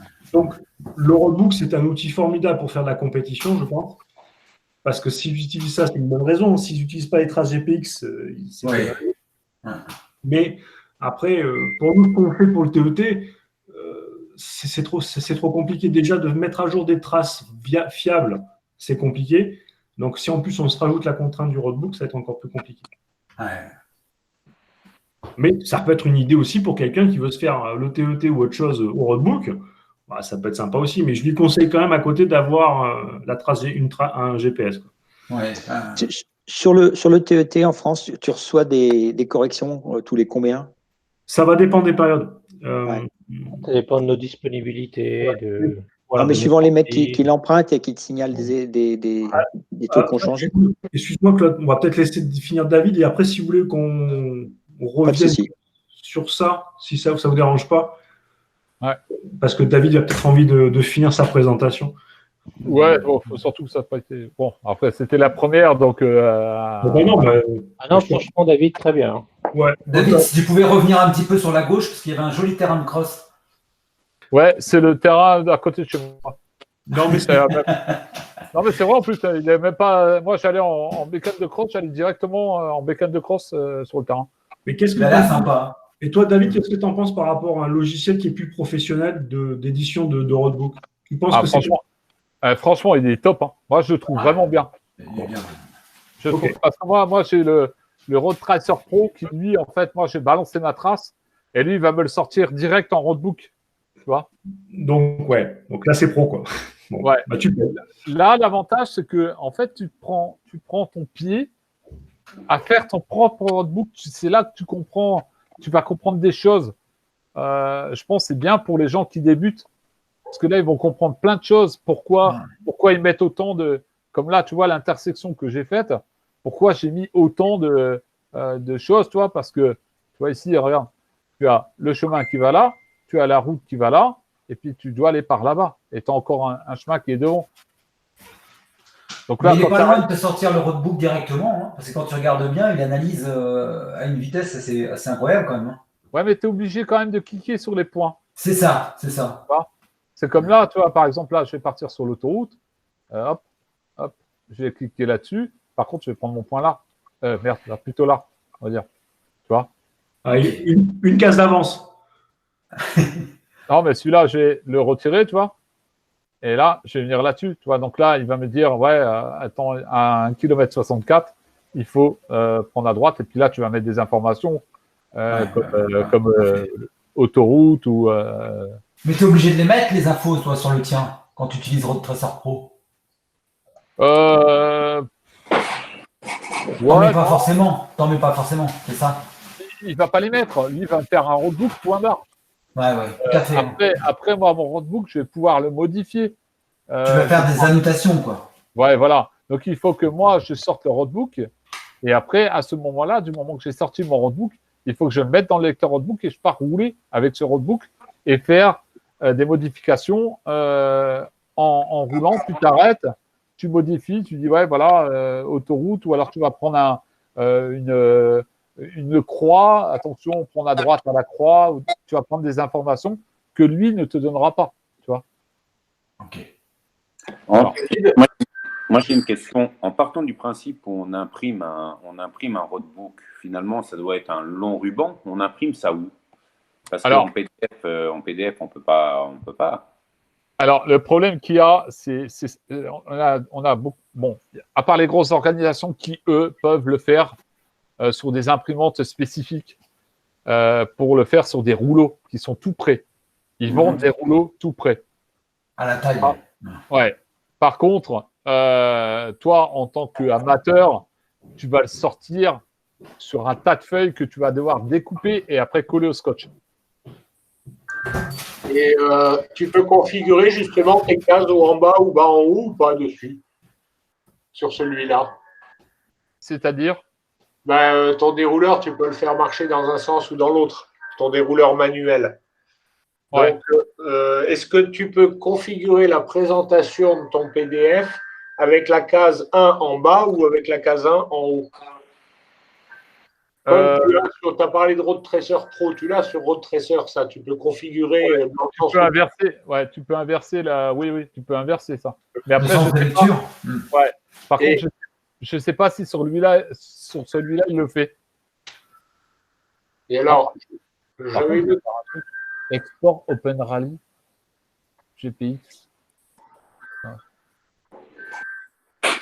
En fait, là, je l'ai utilisé, c'était quand samedi, quand je t'ai envoyé un message, là, Hilario, il me semble.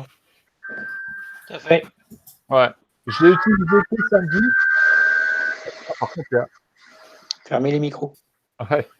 Donc, moi, je l'ai utilisé il y a quoi? Je l'ai utilisé de bonnes heures, juste pour voir un peu ce que ça pouvait me permettre de faire. Et moi, je l'ai trouvé vraiment bien. La facilité de prise, c'est surtout la prise en main. Et puis après, toutes les petites astuces que tu as là, ici, pour modifier tes petites courbes et tout. Et par contre, je sais pas, je pourrais pas te répondre si on peut le faire dessus, d'inverser les cases. La fonction, David, que tu as fait apparaître à gauche, là, toggle, c'est basculer. Donc, éventuellement, soit c'est juste une histoire de visualisation, ou alors ça peut permettre de faire ça, peut-être. C'est quand tu étais dans le menu à gauche. Dans le menu à gauche, là? Ouais, tu as fait apparaître quelque chose, il y avait marqué toggle roadbook, continue, je crois. View, voilà, toggle roadbook. Soit c'est une visualisation, soit c'est. À mon avis, celui-là, c'est sans doute dans la conversion en PDF. C'est quand tu vas dans conversion en PDF, c'est là qu'il doit te proposer une présentation éventuellement. J'étais pas là au départ, je suis désolé, j'avais pas le bon lien. Juste une petite question là sur ce qui est affiché. Si tu prends la case précédente, juste comment tu fais pour qu'elle apparaisse ou qu'elle apparaisse pas? La case précédente, par exemple, je ne veux pas de case, c'est juste un point de ma trace. Si tu mets ta souris sur la case juste avant, là, à l'intersection, voilà, mets ta souris dessus. Donc là, si j'ai bien compris, si tu mets ta souris sur cette case et que tu cliques, il va te dessiner le truc. Ouais. Et si tu veux pas qu'elle apparaisse, celle-là, tu fais un clic droit. Deux clics droits. Ah non, mais là, oui, mais là, tu as modifié ta trace. Si tu veux pas mais après, tu peux le remettre. Tu vois? Je veux dire, là, je clique dessus, par exemple. Je mets cette note. Le problème, c'est que toi, du moment que tu vas en rouge, les deux restent orange. Ok, donc tant qu'elle est grisée, c'est qu'elle apparaîtra pas sur le roadbook. Tant qu'elle est grise. Tu fais ça comme ça. Okay. Après, tu peux remettre ton point. Regarde. Tu peux le remettre dessus. Et après, tu fais ça. Oui, en fait, si je clique pas dessus, il va pas me faire de case. Voilà. Il est orangé quand tu as une case. Voilà, bon là, on va prendre l'autoroute, on va prendre l'autoroute. La première sortie, elle est où déjà? C'est loin. Hein. Je crois que c'est là-dedans. Il n'y a pas de péage. Il n'y a pas de péage sur celle-là. Attends, je crois que. Merde, c'est pas ça que je voulais faire. Le paysan, il risque de gueuler. Ouais, c'est pas grave. Les paysans, je les connais. Donc là, on va dézoomer. Hop. On a une sortie quelque part par ici. Miserie. Là, ici. Donc là, on va cliquer là. Pouf. On va faire une sortie. Hop. Hop. Hop. Donc là, tu vois, si je veux qu'après ça apparaisse, ouf, il va me demander de sortir, tu vois, sur l'autoroute. Voilà. Ici, on prend la sortie. Après, pour modifier le cap, on va dire que tu vas rajouter des points, tu vois. En fait, ton cap, il va varier. Normalement. Là, si tu arrives à faire. Je m'excuse, j'ai une petite question, mais alors, est-ce qu'il y a un intérêt de varier ton cap là, par exemple, comme tu l'as fait sur l'autoroute? Finalement, c'est que la sortie, toi, qui t'intéresse. Ouais, bon, après, c'est pour ça. C'est pour ça que je te dis, le cap sur des routiers, ça sert à rien. Ouais.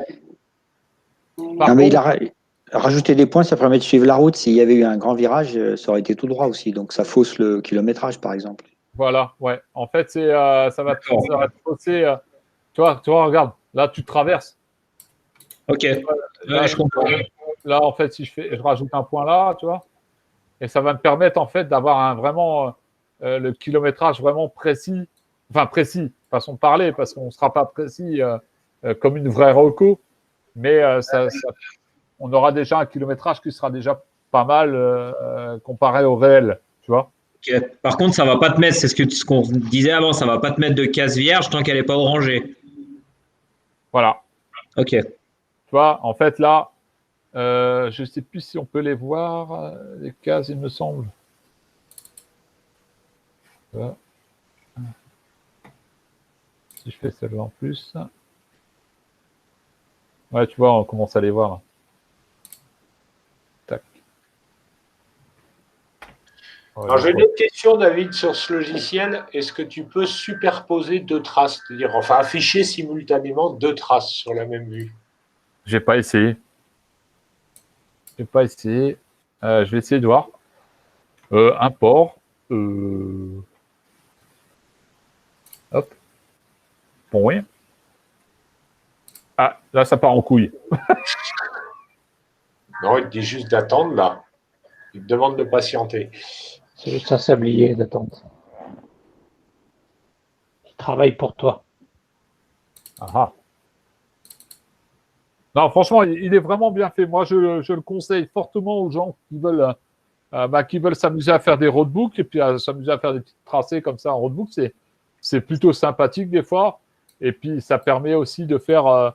ça peut faire aussi des petites traces avec des défis. Pardon? Ça te permet de te familiariser aussi avec un roadbook, en fait. Ouais. Voilà. Ouais, ça te permet de te familiariser avec les roadbooks. Et puis, ça te permet aussi de faire des traces et puis de pouvoir mettre des petits défis là-dedans, toi, où tu vas pouvoir voir comment les gens réagissent à ce genre de truc, tu vois.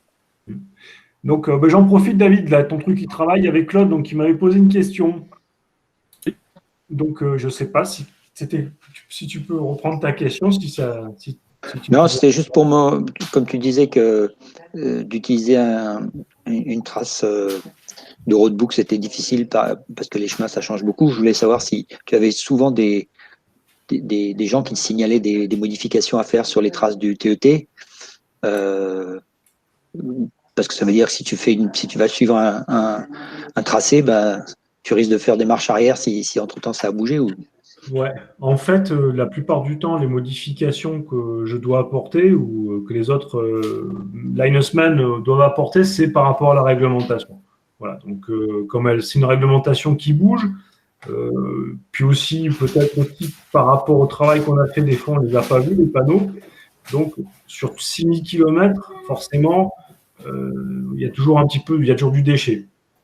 Donc effectivement, je dirais une fois ou deux fois par mois, je dois reprendre le tracé. Après, c'est vraiment c'est très ponctuel. Voilà, c'est soit parce qu'on avait eu une trace sur laquelle on n'avait peut-être pas été assez exigeant, donc on a dû la reprendre. C'est ce qui s'est passé il y a quelques temps. En général, maintenant, il y a de plus en plus de stabilité. Au début, je t'avoue que les 6 premiers mois, là, on est à peu près on est à la 40e version du TET depuis 4 ans. Donc, tu vois. Ouais, très bien. Voilà, donc ça te fait à peu près. Mais ça n'a pas été 10 mises à jour par an. Il y en a eu beaucoup au début. Il y en a beaucoup aussi sur les nouvelles traces qu'on produit. Tu vois, par contre, j'ai très très peu de modifications sur les traces de la Corse. C'est étonnant. C'est très simple. D'accord. Il n'y a pas de souci. Est-ce que c'est parce qu'il n'y a pas beaucoup de gens qui vont? Non, il y a ça aussi. Il y a aussi. Est-ce que c'est parce que c'est un peu plus engagé, donc il y a moins de gens qui vont s'y engager? Ou est-ce que finalement, le tracé était de meilleure qualité que pour la photo. Voilà, peut-être après, tu vois, sur la région parisienne, j'ai beaucoup plus de modifications à faire parce que la réglementation, à mon avis, change plus régulièrement parce qu'il y a plus de personnes. Sur des zones, sur des axes très sauvages, on a très très peu de modifications. En fait. Voilà. Ouais, tout à fait. Pour compléter, pour ma région, l'Île-de-France, des endroits où on roule depuis des années, les panneaux apparaissent, interdits aux véhicules à moteur, des B0, des sens interdits, parce que les locaux ne veulent plus en voir passer. Parce qu'on n'est pas les seuls, il n'y a pas que les traillistes ou les grosses pécanes qui passent. Il y a énormément d'enduristes et de sauvages, entre guillemets. Du coup, des chemins habituels deviennent interdits.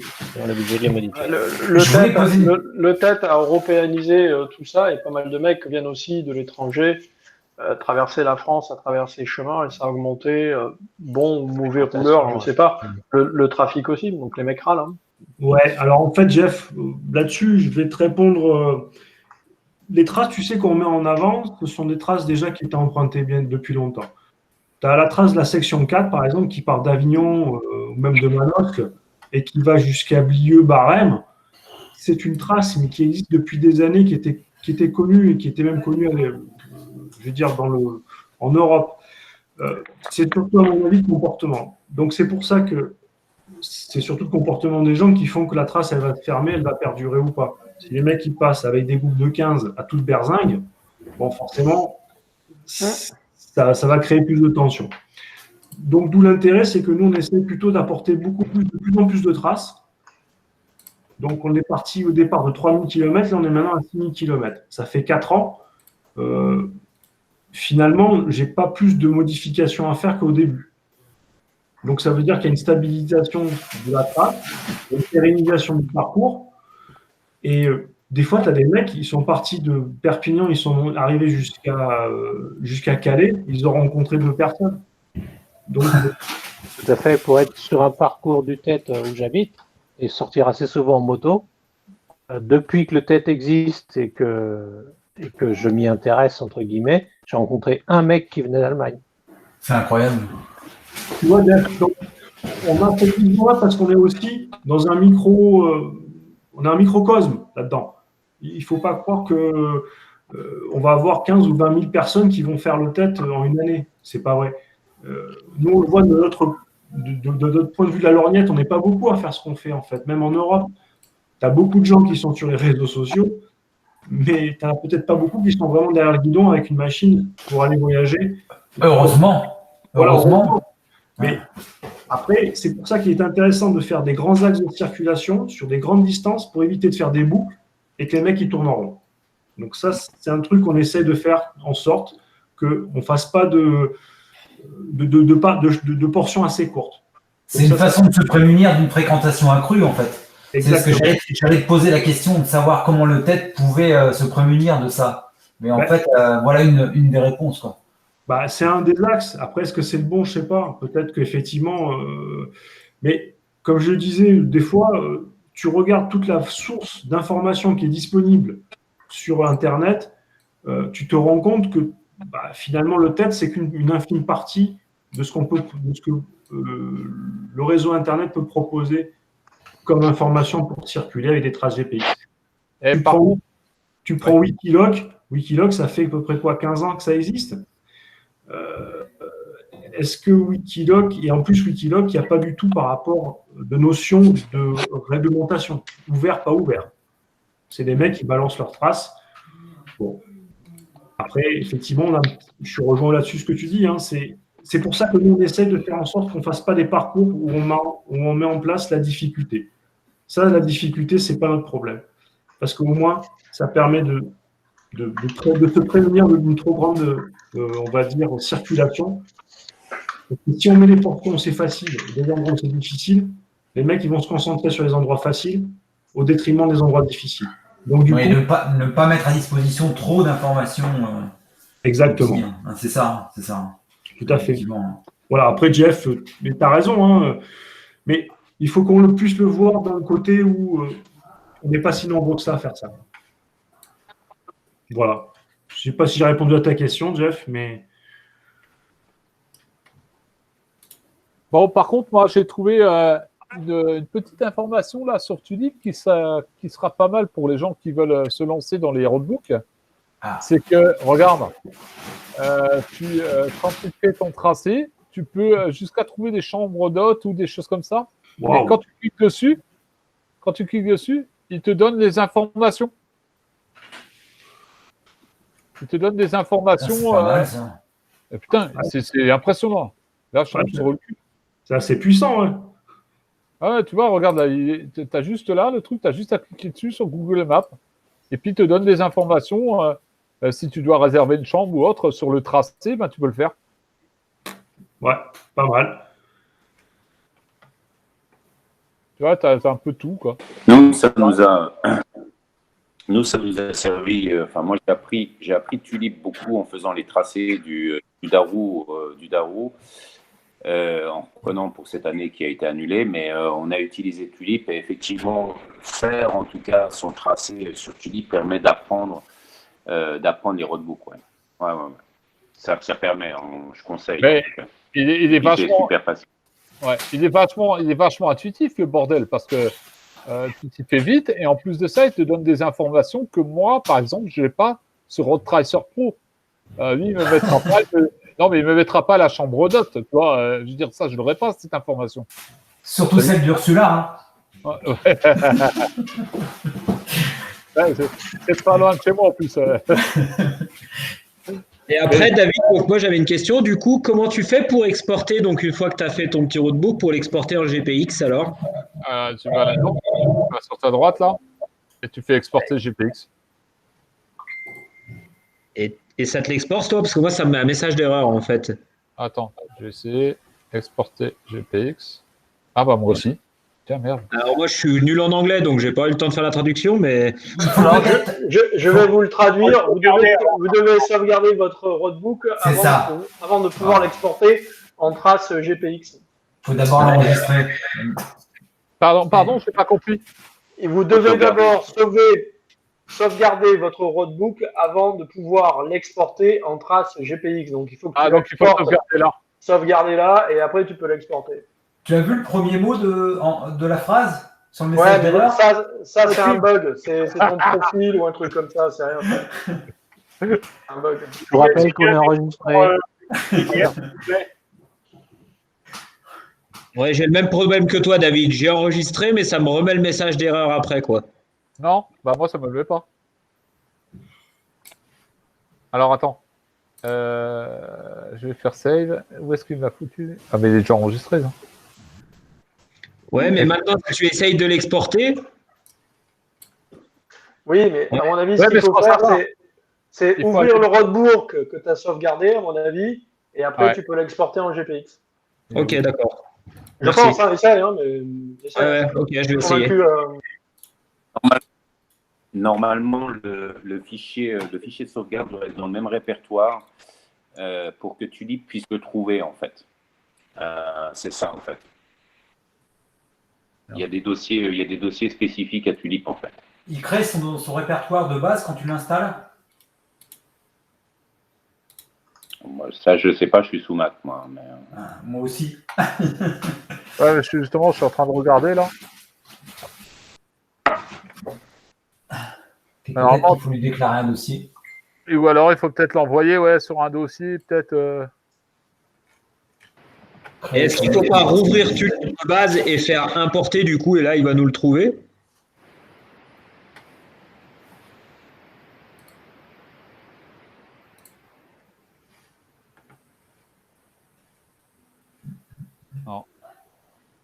Non.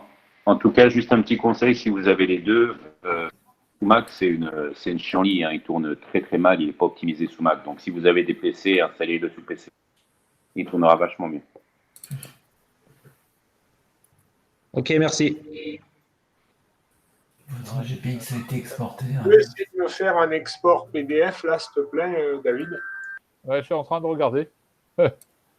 Je l'apprends comme vous, Alors, l'export PDF, oui, il est simple. Hein. L'export PDF, tu l'enregistres dans un dossier et ça te le sort directement comme si c'était un roadbook classique, quoi, en papier. Tout en mode PDF. Ouais, mais est-ce que tu peux le visualiser? C'est ça que je veux voir. Ouais, il te dit que le GPX a été exporté dans le même dossier où tu as sauvé ton roadbook. Ok. Donc oui, pour te répondre, tu le visualises en fait vraiment comme si tu déroulais ton roadbook. Avant de le valider, tu peux le visualiser. Avant de le mettre en PDF, tout à fait, oui. D'accord, merci. Okay. Merci.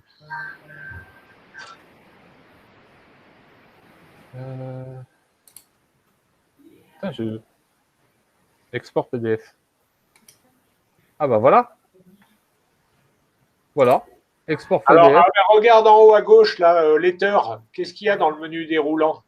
Tu vois, là, en haut à gauche, là, il y a un menu déroulant sur Letter. Je veux bien que tu le format, peut-être. Voilà, c'est ça. Rouleau, voilà.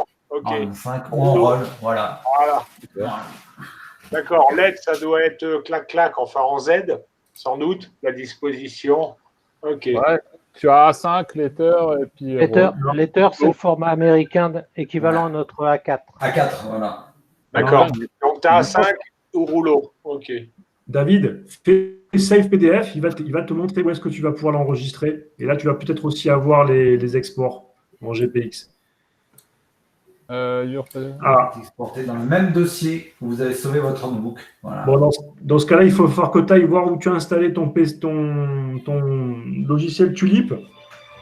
Et tu dois avoir un dossier. Tu n'as pas les préférences dans Tulip directement? Où tu peux voir ton dossier Je sais pas. David, si tu fais Save As en cliquant sur la disquette, il va te proposer le chemin de là où il enregistre tout. Save. Et quoi? Tu retournes sur ton logiciel, sur Tulip. Ouais. Je sais pas où il est. Voilà. Clique sur ta disquette, là.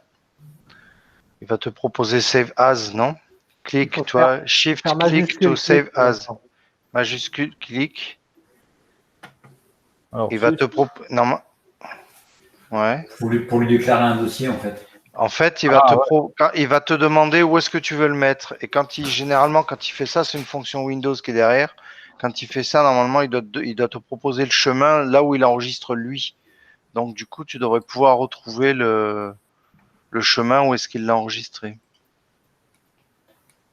Voilà, enfin, c'est une idée. Après. Ouais. T'as pas dû utiliser le bon raccourci, je pense. Ouais, moi aussi. Je pense. Shift clic. Majuscule clic.